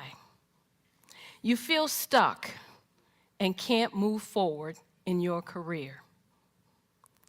I've learned as a 10-year career strategist, we must learn how to show up. To show up, we will rise up. We have an amazing resource on this planet, a resource with tremendous potential. That resource is us, women. Far too many of us, when we want to rise up and advance in our careers, we hit an invisible barrier. It's called the glass ceiling. And when we do make it through the glass ceiling, chances are we're more closely scrutinized than men. As women, we face more barriers to promotion.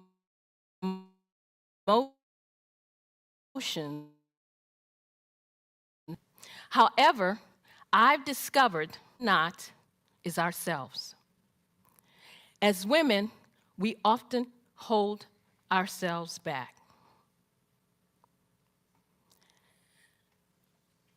We are not rising up and tapping into our full potential for 3 reasons. The first is a lack of confidence in our abilities. As women, we hold ourselves back when we make career decisions based on what ifs.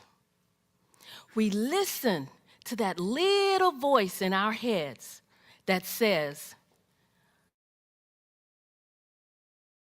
what if I'm not good enough? What if I don't have what it takes? What if I fail? An article in the Harvard Business Review says, men will apply for a position when they meet only 60% of the requirements. Good for them. But what do? We will only apply if we feel we can meet 100% of the requirements. Instead of moving forward with confidence, we hold back. We let fear and doubt take over, even though we know we're well qualified.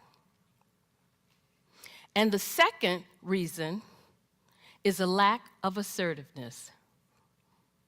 We have talents and potential, but who will see them if we don't speak up and get noticed? When we join a meeting, we often sit in the back or to the side. When we could assert ourselves, we don't. We shrink back. We let others interrupt us or say nothing when other people take our ideas. When we do speak up, we express ourselves with uncertainty, saying things such as, I'm not sure if this is relevant. I don't know if this is helpful.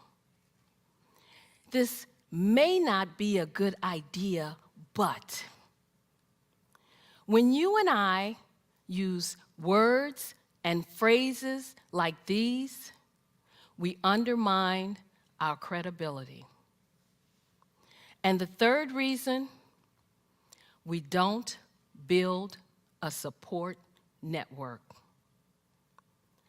My friend, Kim, applied for a position. Her female supervisor felt she was more than qualified. But the supervisor would not give Kim a recommendation.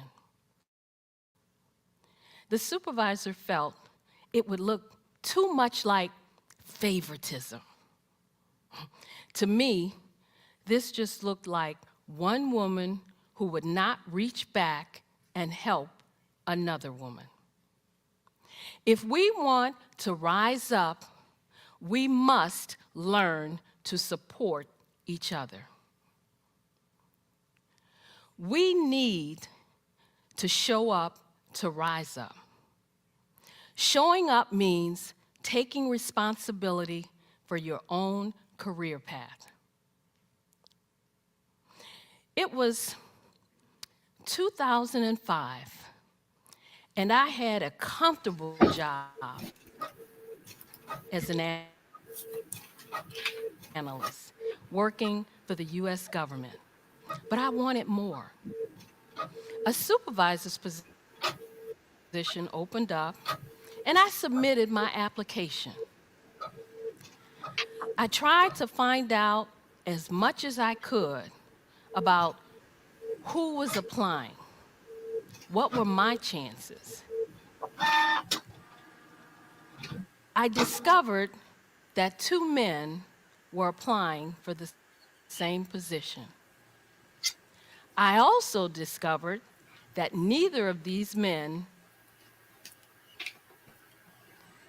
had the qualifications that I had. But I was optimistic because one of the women on the interview panel told me that she would support me. So I walked into that interview room well prepared. I answered all their questions. I aced that interview. 3 days later, I was told I wasn't selected.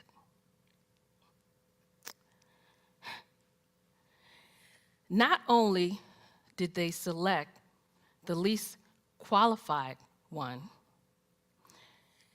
they selected someone who didn't even belong to the organization. I was shocked. I was hurt. I was angry. I thought, how could this be? It was like a slap in my face. I deserved that job. I thought, maybe I should just look for a job somewhere else. But I was in an exercise class, and it hit me. I'm not a quitter. I have never given up. I deserve this job. I'm good at what I do. At that moment, I realized that if I wanted to rise up, I needed to show up. We need to show up to rise up. Showing up means taking responsibility for your own career path. And then it happened. The man they hired quit. And the manager asked me, the more qualified one, to step into that position. I did. I showed up and I rose up in my career. Having worked with hundreds of women over the years, I know there are 3 steps we need to take to show up. The first is to build confidence. The second is to be assertive. The third is to build a support network. When we follow this 3-step process, we will show up to rise up. When we rise up and tap into our full potential, as women, you and I will contribute more to our organizations, more to our families, and more to our communities. When we show up to rise up,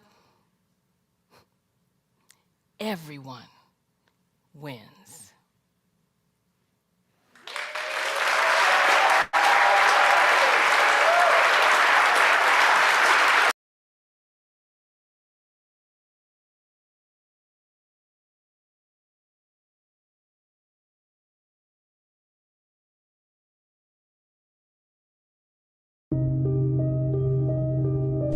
The Black Business Expo is changing my life. This year, they are giving away laptops and even $5,000 in cash to students just like me. I'm Alexis, and I want to go to college to fulfill my dream of becoming an entrepreneur. Help the Black Business Expo going to www.blackbusinessexpousa.com and also becoming a vendor, a sponsor, or donating.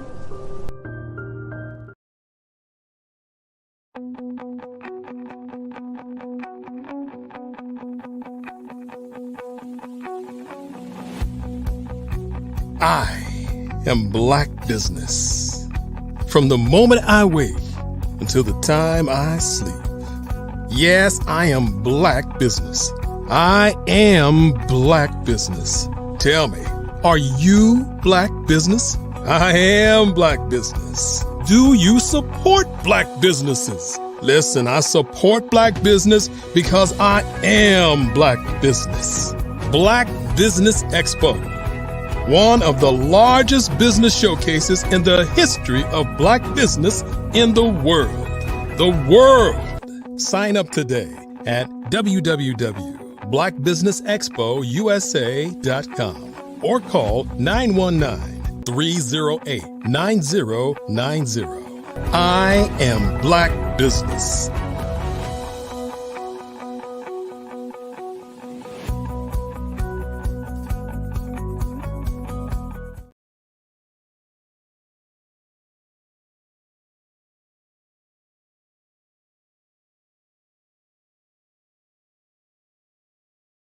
The Black Business Expo's mission is to raise funds for high school seniors going to college or K-12 entrepreneurs. This expo is a fundraiser for students. Please, you may go to www.blackbusinessexpousa.com to donate to the scholarship fund or use the Cash App at $BBXUSA. Our goal is to give laptops and up to $5,000 to 10 students. Students can register online at www.blackbusinessexpousa.com. Every dollar counts. Please donate to the Black Business Expo USA Scholarship Fund.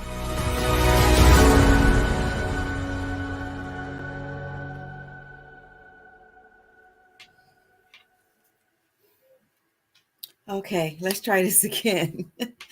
Good evening, everyone. Good evening to my business owners, entrepreneurs, thought leaders, and corporations. Welcome to the Black Business Network. My name is LaShawn Powell.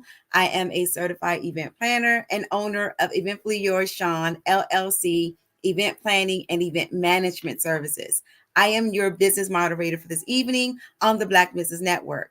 The Black Business Network is a 24-hour business network showcasing Black businesses, business owners, entrepreneurs, and thought leaders worldwide. We have speakers from North Carolina, London, Singapore, Africa, Japan, and cities all over the United States. The Black Business Network is a global community sharing its business knowledge to empower, inspire, and educate businesses about business. So our final speaker for this evening is Dr. Madeline Ann Lewis. Dr. Madeline Ann Lewis is President, CEO of the Executive Women's Success Institute, a 22-year retired Army veteran, international TEDx speaker, international best-selling author, creator of the online course, Crack the Career Code, Unlock the Amazing Power Within to Lead with Confidence, Charisma, and Credibility. Host of the Success for Women radio TV show, career strategist, trainer, and business consultant.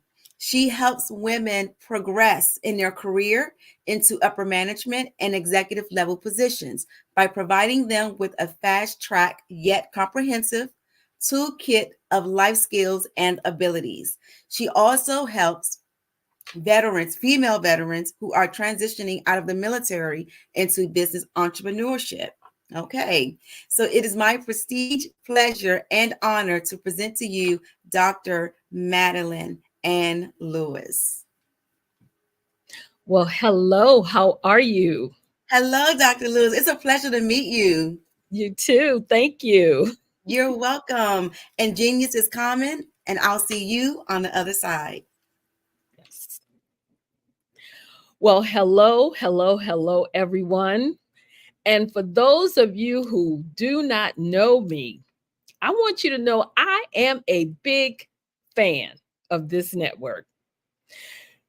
I am honored to be a part of such a phenomenal platform as the Black Business Olympics. You know, did you know that this network broadcasts over 145 speakers from around the globe for 7 straight days every month?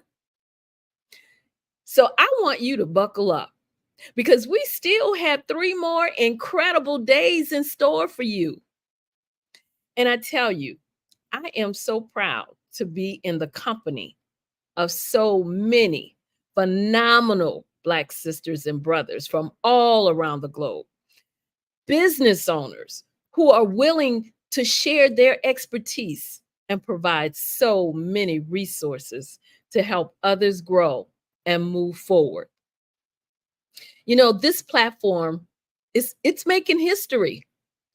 And if you have been watching and listening this week, then you should be proud to have the opportunity to be a part of this history-making platform also. Because this week so far, you would have been able to see and been privy to the best of the best business owners, business leaders, thought leaders, heads of corporations, and some of the finest young entrepreneurs worldwide. So before getting started, I have to take a moment to thank Dr. Eric Kelly III. I have to thank him for allowing me to be a part of this groundbreaking platform. And I also want to thank you, Dr. Kelly, for sharing this incredible vision with the world and for creating what is undoubtedly a noteworthy occasion. Thank you for being a visionary, an encouragement, and an inspiration, but more importantly, for always being willing to share your expertise.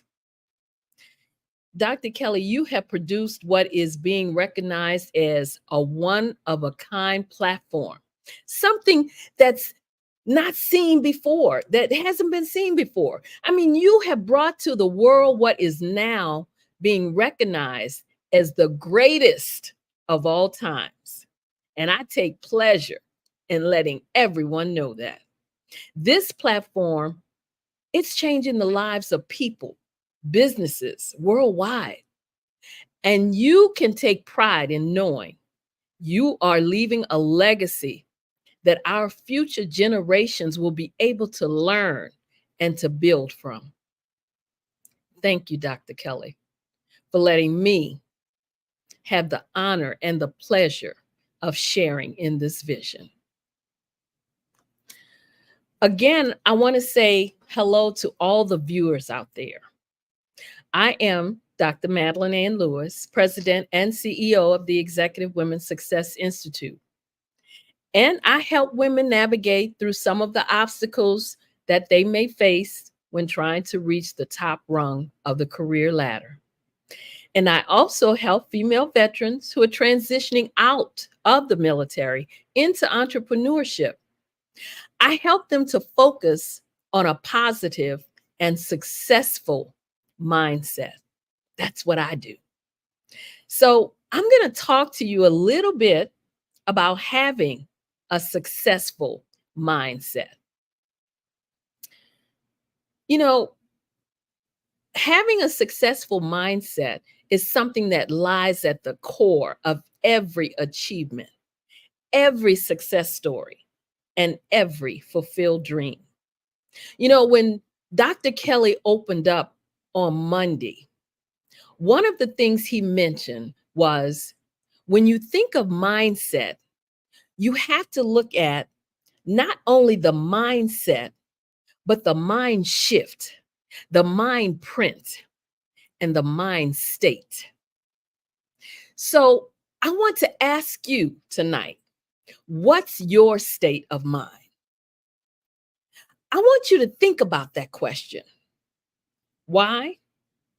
Because whether you're an executive, leading a team, an entrepreneur, forging your path, or a professional striving for excellence, cultivating a successful mindset, it's the key to unlocking your full potential. So, what exactly is a successful mindset? Well, it's more than just positive thinking or wishful dreaming. It's a way of approaching life with determination, resilience, and an unwavering belief in your abilities. It's about embracing challenges as opportunities for growth and setbacks as stepping stones to greatness. One of the fundamental principles of a successful mindset is the power of self-belief. You know, Henry Ford once said, whether you think you can or you think you can't, you're right.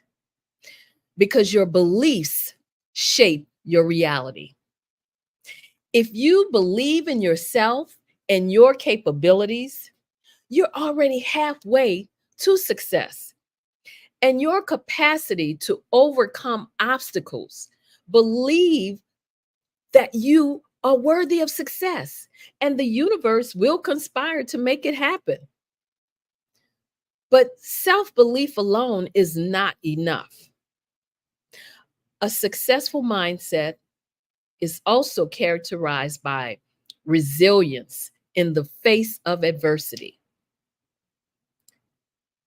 The road to success is rarely smooth or easy. There will be obstacles, but it's how you respond to these challenges that defines your journey. Instead of dwelling on failure or succumbing to self-doubt, choose to bounce back stronger and even better.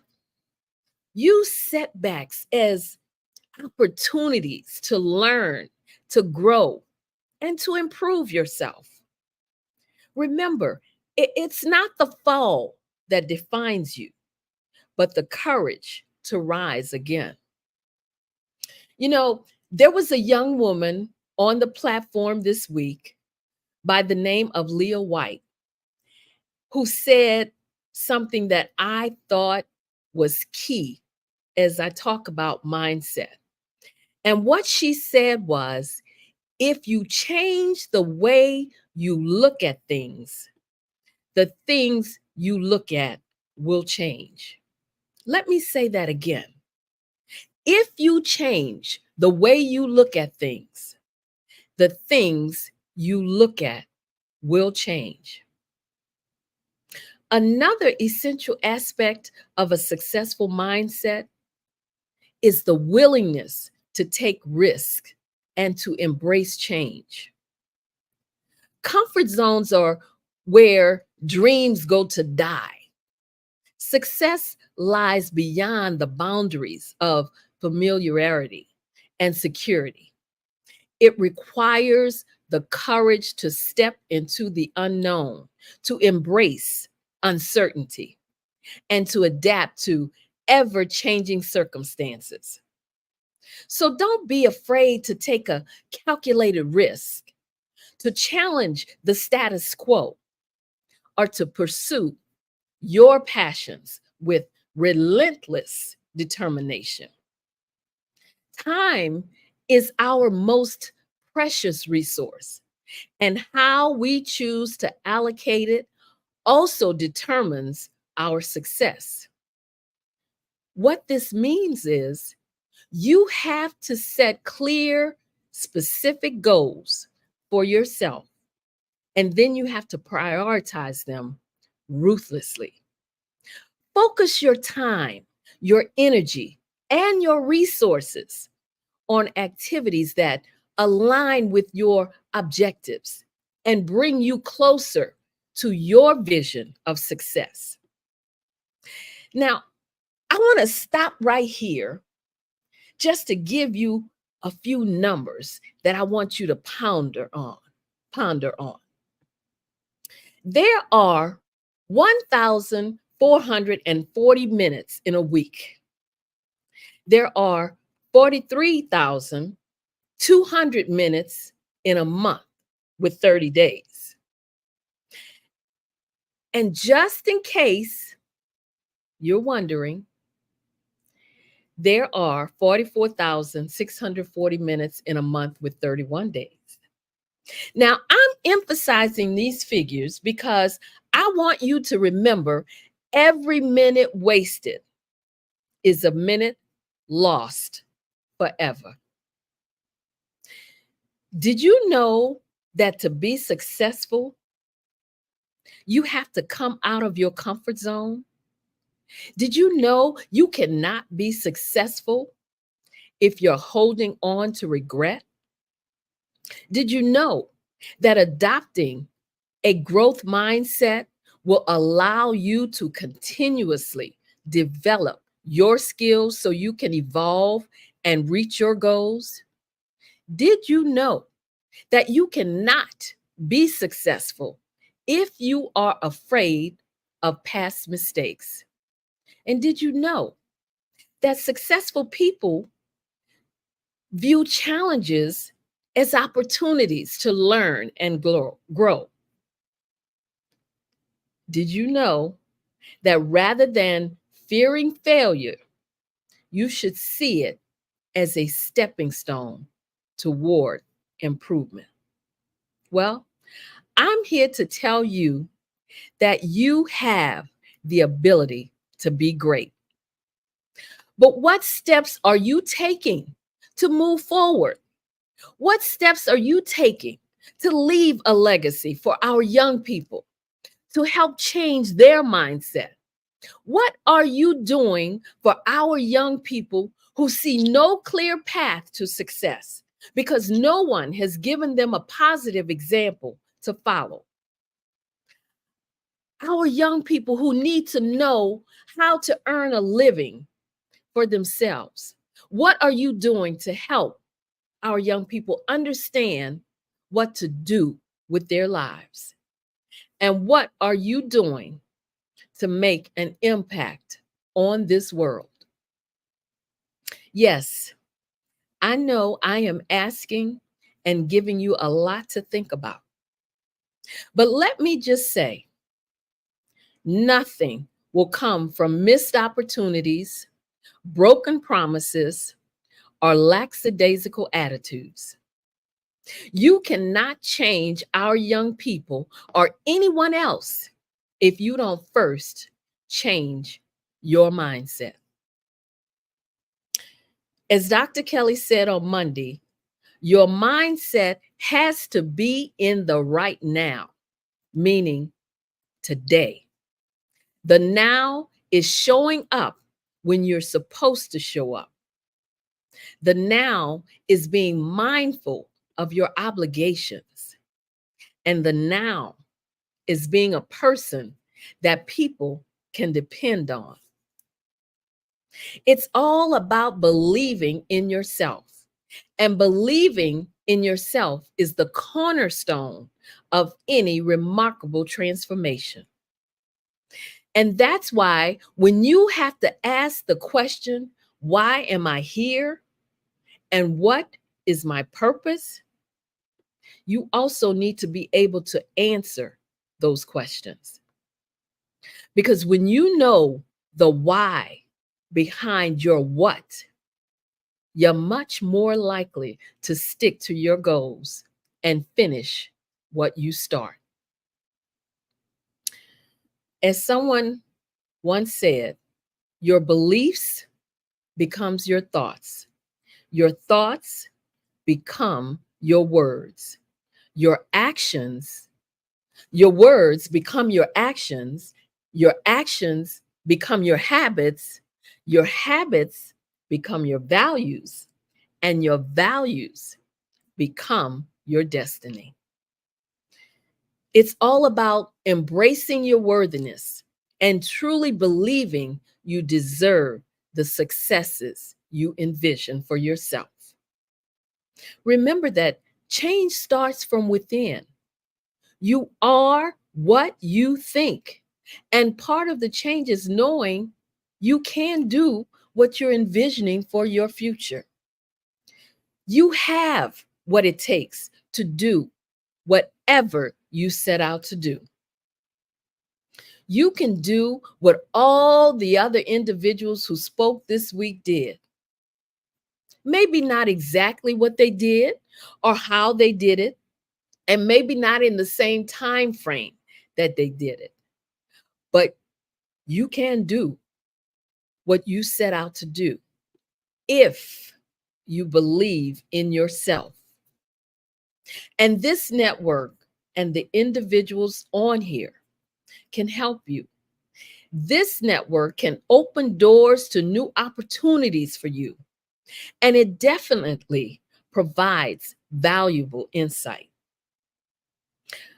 I really want you to understand that the path to success is rarely a straight line. It's a series of twists and turns, demanding resilience. It's about pushing through when others might falter and persisting when the journey becomes tough, even when others say you can't. Think about this. When you want to quit before even getting started, quitting may provide temporary relief, but it will also rob you of the chance to discover your true potential, because it's in those moments of difficulty that you find out what you're truly made of. Someone else once said, some people succeed because they're destined to do so, but most succeed because they're determined to do so. Which are you? So I want you to take a moment to reflect on what truly makes you happy and fulfilled. Consider what you're passionate about. Consider your values and the skills you enjoy using. And then consider sharing them with the world. Consider sharing them on this platform. Understanding yourself better is the foundation for finding a success that brings you genuine satisfaction and happiness.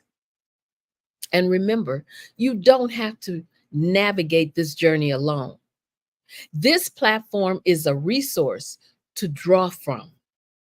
This platform can and has opened doors to new opportunities for many, and it definitely provides valuable insights. You're being provided with resources that will take you to the next level if you use them, and more importantly, if you implement them. Every step that you take towards believing in yourself brings you closer to your goals, closer to success, and closer to happiness.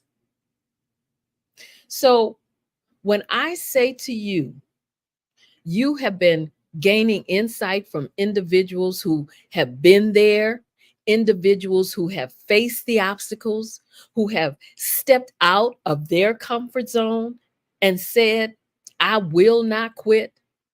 They made it, and now they are sharing their success with you because they believe you can make it too. So I urge you to not be one of those people who may attempt to implement what they have learned, but then quickly lose interest when they don't see much progress. You know, that person who feel it's not happening fast enough. And definitely don't be one of those people who will quit when you see there is real work involved. Results may not come as quickly as you may hope, but yielding to impatience and quitting will never be the catalyst for achieving your goals. Success is not reserved for just a chosen few. It's attainable for anyone who's willing to roll up their sleeves and put in the work. And keep in mind, the only thing standing between you and your goals is the amount of effort you're willing to put and the amount of effort you're willing to invest. So if you have ever doubted whether your goals are attainable, let me remind you right here and right now, they are. Every dream and every aspiration starts with a vision. So don't let obstacles discourage you from chasing your goals that will lead you to success.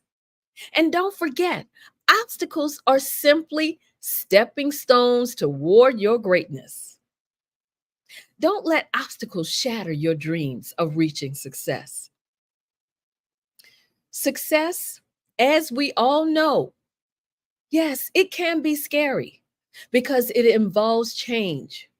Success can also be intimidating and hard to handle. Success also involves more challenges and responsibilities. Sometimes we aren't willing to face that. And that is threatening to most of us, which is why we tend to fear success, which is why this is why people fear more than success. And that is the judgment from others. And the sad part is that this judgment is what stops most of us from doing anything meaningful with our lives.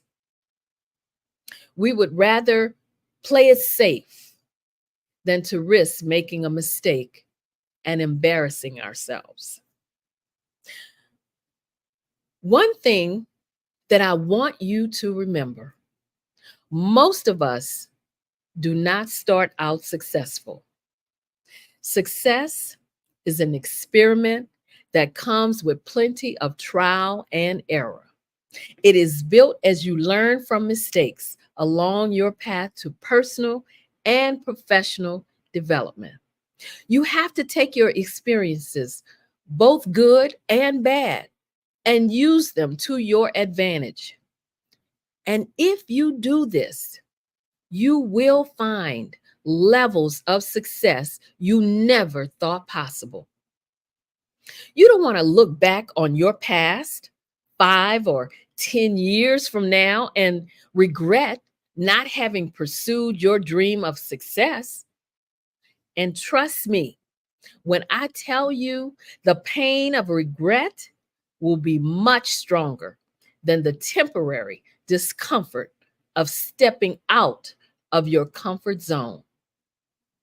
You know, all of the individuals that you saw this week, they gave you pointers. They gave you tips for succeeding. They offered you options.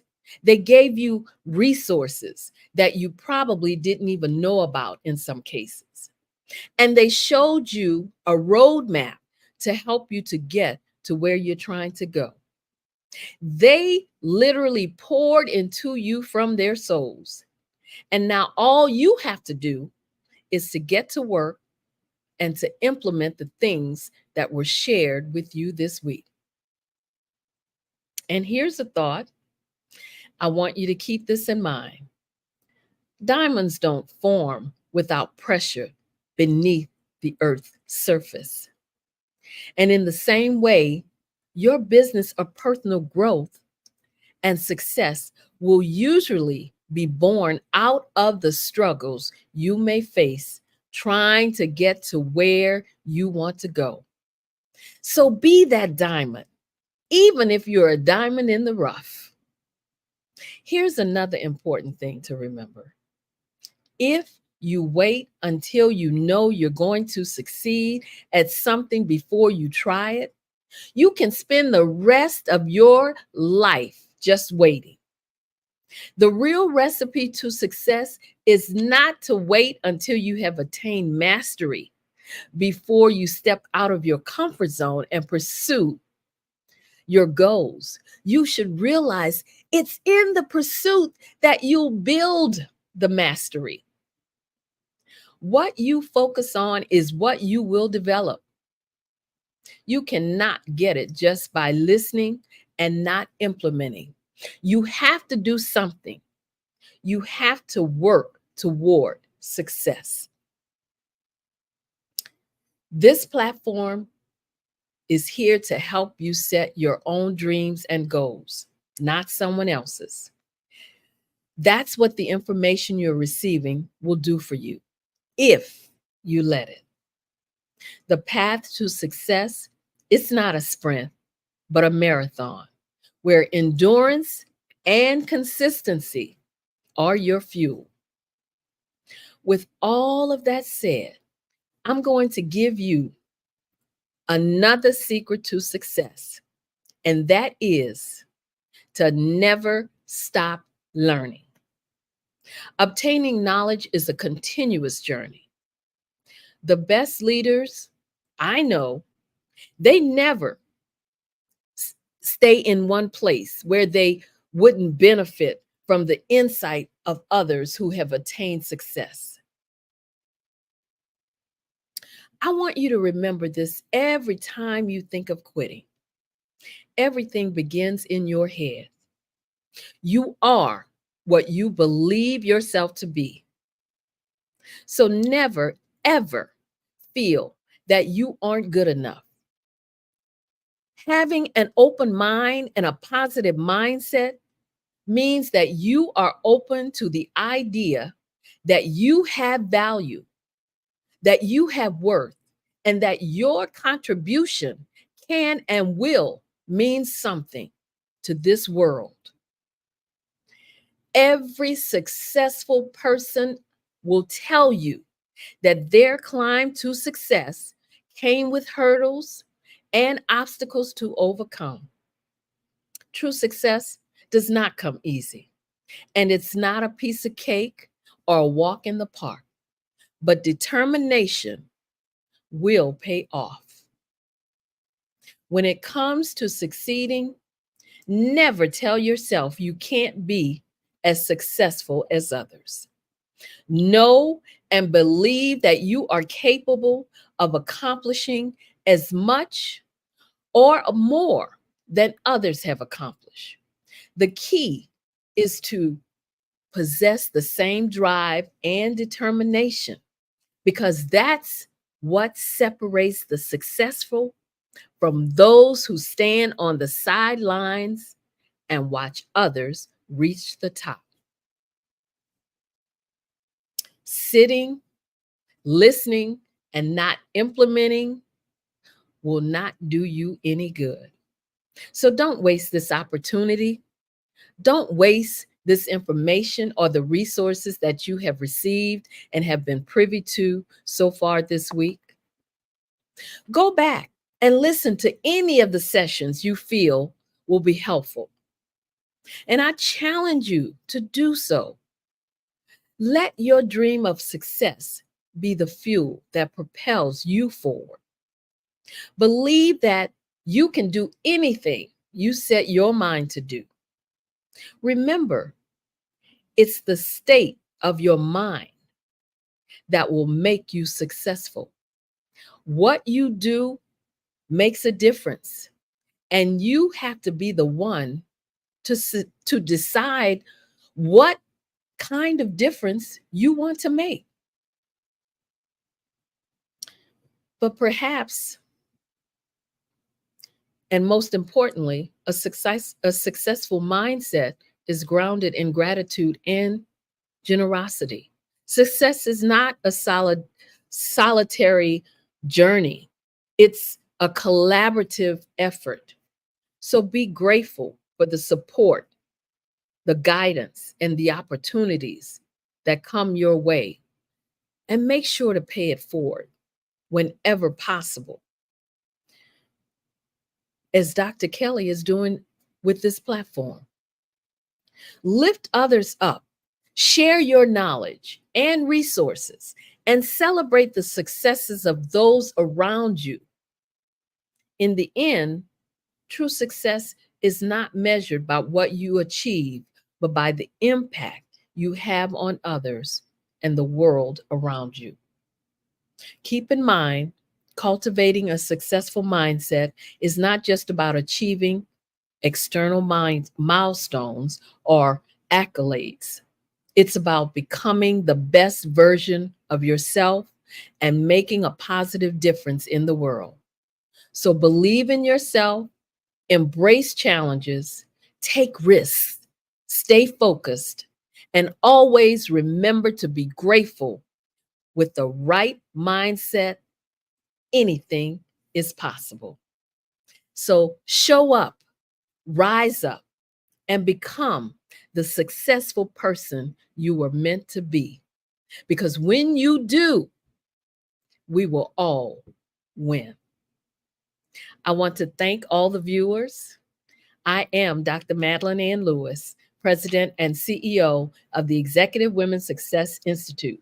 And if you would like to reach out to me, you can email me at info@exwsi.com or go to my website, www.exwsi.com. And while you're there, make sure to download my free 3-part video series on 3 things every woman should do to position herself for executive leadership.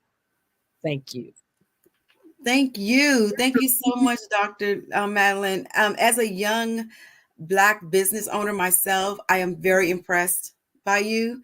Thank you. Very. Thank you. And like I said before, it's a pleasure to meet you. Thank you. So pleasure to meet you also. Thank you. Thank you. Genius is common, and I'll see you on the other side. Absolutely. Yes, ma'am. All right, that was great. That was great, and I really, really appreciate her actually presenting, going back, referencing all the presenters that did every day of the week, because every presenter had something very, very profound to say. So I really appreciate her pointing that out. So it is the final moment of today's session for the scholarship, promoting the scholarship. So the Black Business Expo's mission is to raise funds for high school seniors going to college or K-12 entrepreneurs. This expo is a fundraiser for students. You may go to www.blackbusinessexpousa.com to donate to the scholarship fund, or use the Cash App, which is $BBXUSA. Again, it's $BBXUSA. Our goal is to give laptops and up to $5,000 to 10 students. And students can also register at www.businessexpousa.com. Every dollar counts. So please, we want to remind you to donate to the scholarship fund. We will also like to take this time to thank our current sponsors, our Black Business Expo USA sponsors for the month of May. We have NC 100, Moody Capital Partners, Suede Soul, BDM Media, Lotus Roche Coaching and Training, Carolina, Virginia Minority Supplier Development Council, Step Management, Hello LLC, BHS and Associates, Margie McLean Foundation, Inc., Genius is Common, Earth Essentials, Mullane Shawnee Global, Executive Women's Success Institute, The Quality Coaching Company, Superwoman Business Services, Creative Force Studios, Lee Entertainment, Artistic App Design, and of course, Black Business Expo USA. We want to thank all of our sponsors for everything that they do. Without you, there is no us. Thank you very much. And Genius is Common, and I will see you on the other side. Hello, I am Dr. Eric Kelly III, the visionary strategist and founder of the Black Business Olympics. I invite you to showcase your Black-owned businesses on the Black Business Network global stage. The Black Business Olympics is a global Black Business Network platform that propels Black-owned businesses into the international spotlight. By showcasing your business on the Black Business Olympics platform, you can reach a worldwide audience of potential customers, partners, and investors. You can also establish yourself as a thought leader, an expert in your field, attract lucrative partnerships, and more speaking engagements. In addition, the Black Business Olympics platform provides a valuable opportunity to connect and collaborate with like-minded entrepreneurs and business professionals from around the world. This can lead to new business opportunities, ideas, and relationships. Finally, by sharing your story and expertise on the Black Business Olympics platform, you can inspire and empower others. This is a powerful way to make a positive impact on the world and leave a lasting legacy. If you are a Black-owned business owner, I encourage you to seize the opportunity to showcase your business on the Black Business Olympics platform. It is a once-in-a-lifetime opportunity to make an indelible mark on the world. Be one of the 1,000 visionary entrepreneurs who are changing students' lives, shaping industries, and leaving an unforgettable legacy for their families. Unleash your voice on our global stage and watch your business thrive. Black Business Olympics is one of the largest Black business showcases in the history of Black business in the world. Yes, the entire world. Just give me a call today at 919-308-9090.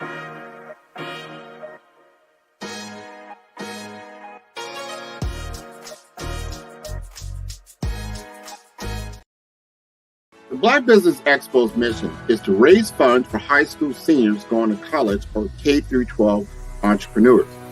This expo is a fundraiser for students.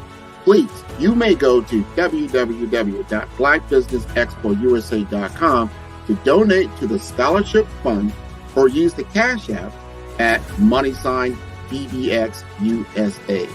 Our goal is to give laptops and up to $5,000 to 10 students. Students can register online at www.blackbusinessexpousa.com. Every dollar counts. Please donate to the Black Business Expo USA Scholarship Fund. You are in the right place at the right time. The Black Business Network opens again for its Black Business Olympics, a 24/7 broadcast on business, strategies, global branding, social media marketing, finance, advertisement, and much, much more. Featuring the top, most powerful entrepreneurs and speakers and thought leaders from all around the world as they gather together for this phenomenal event. Join the Black Business Network streaming live into the metaverse, STEM City USA, Black Multiverse, Pod TV, Roku, Hulu, iHeartRadio, Apple TV, YouTube, TikTok, Instagram, Google Podcasts, Facebook, LinkedIn, IBM TV, Spotify, and Twitch. Tune in today and be a part of this amazing movement. The Black Business Olympics welcomes you.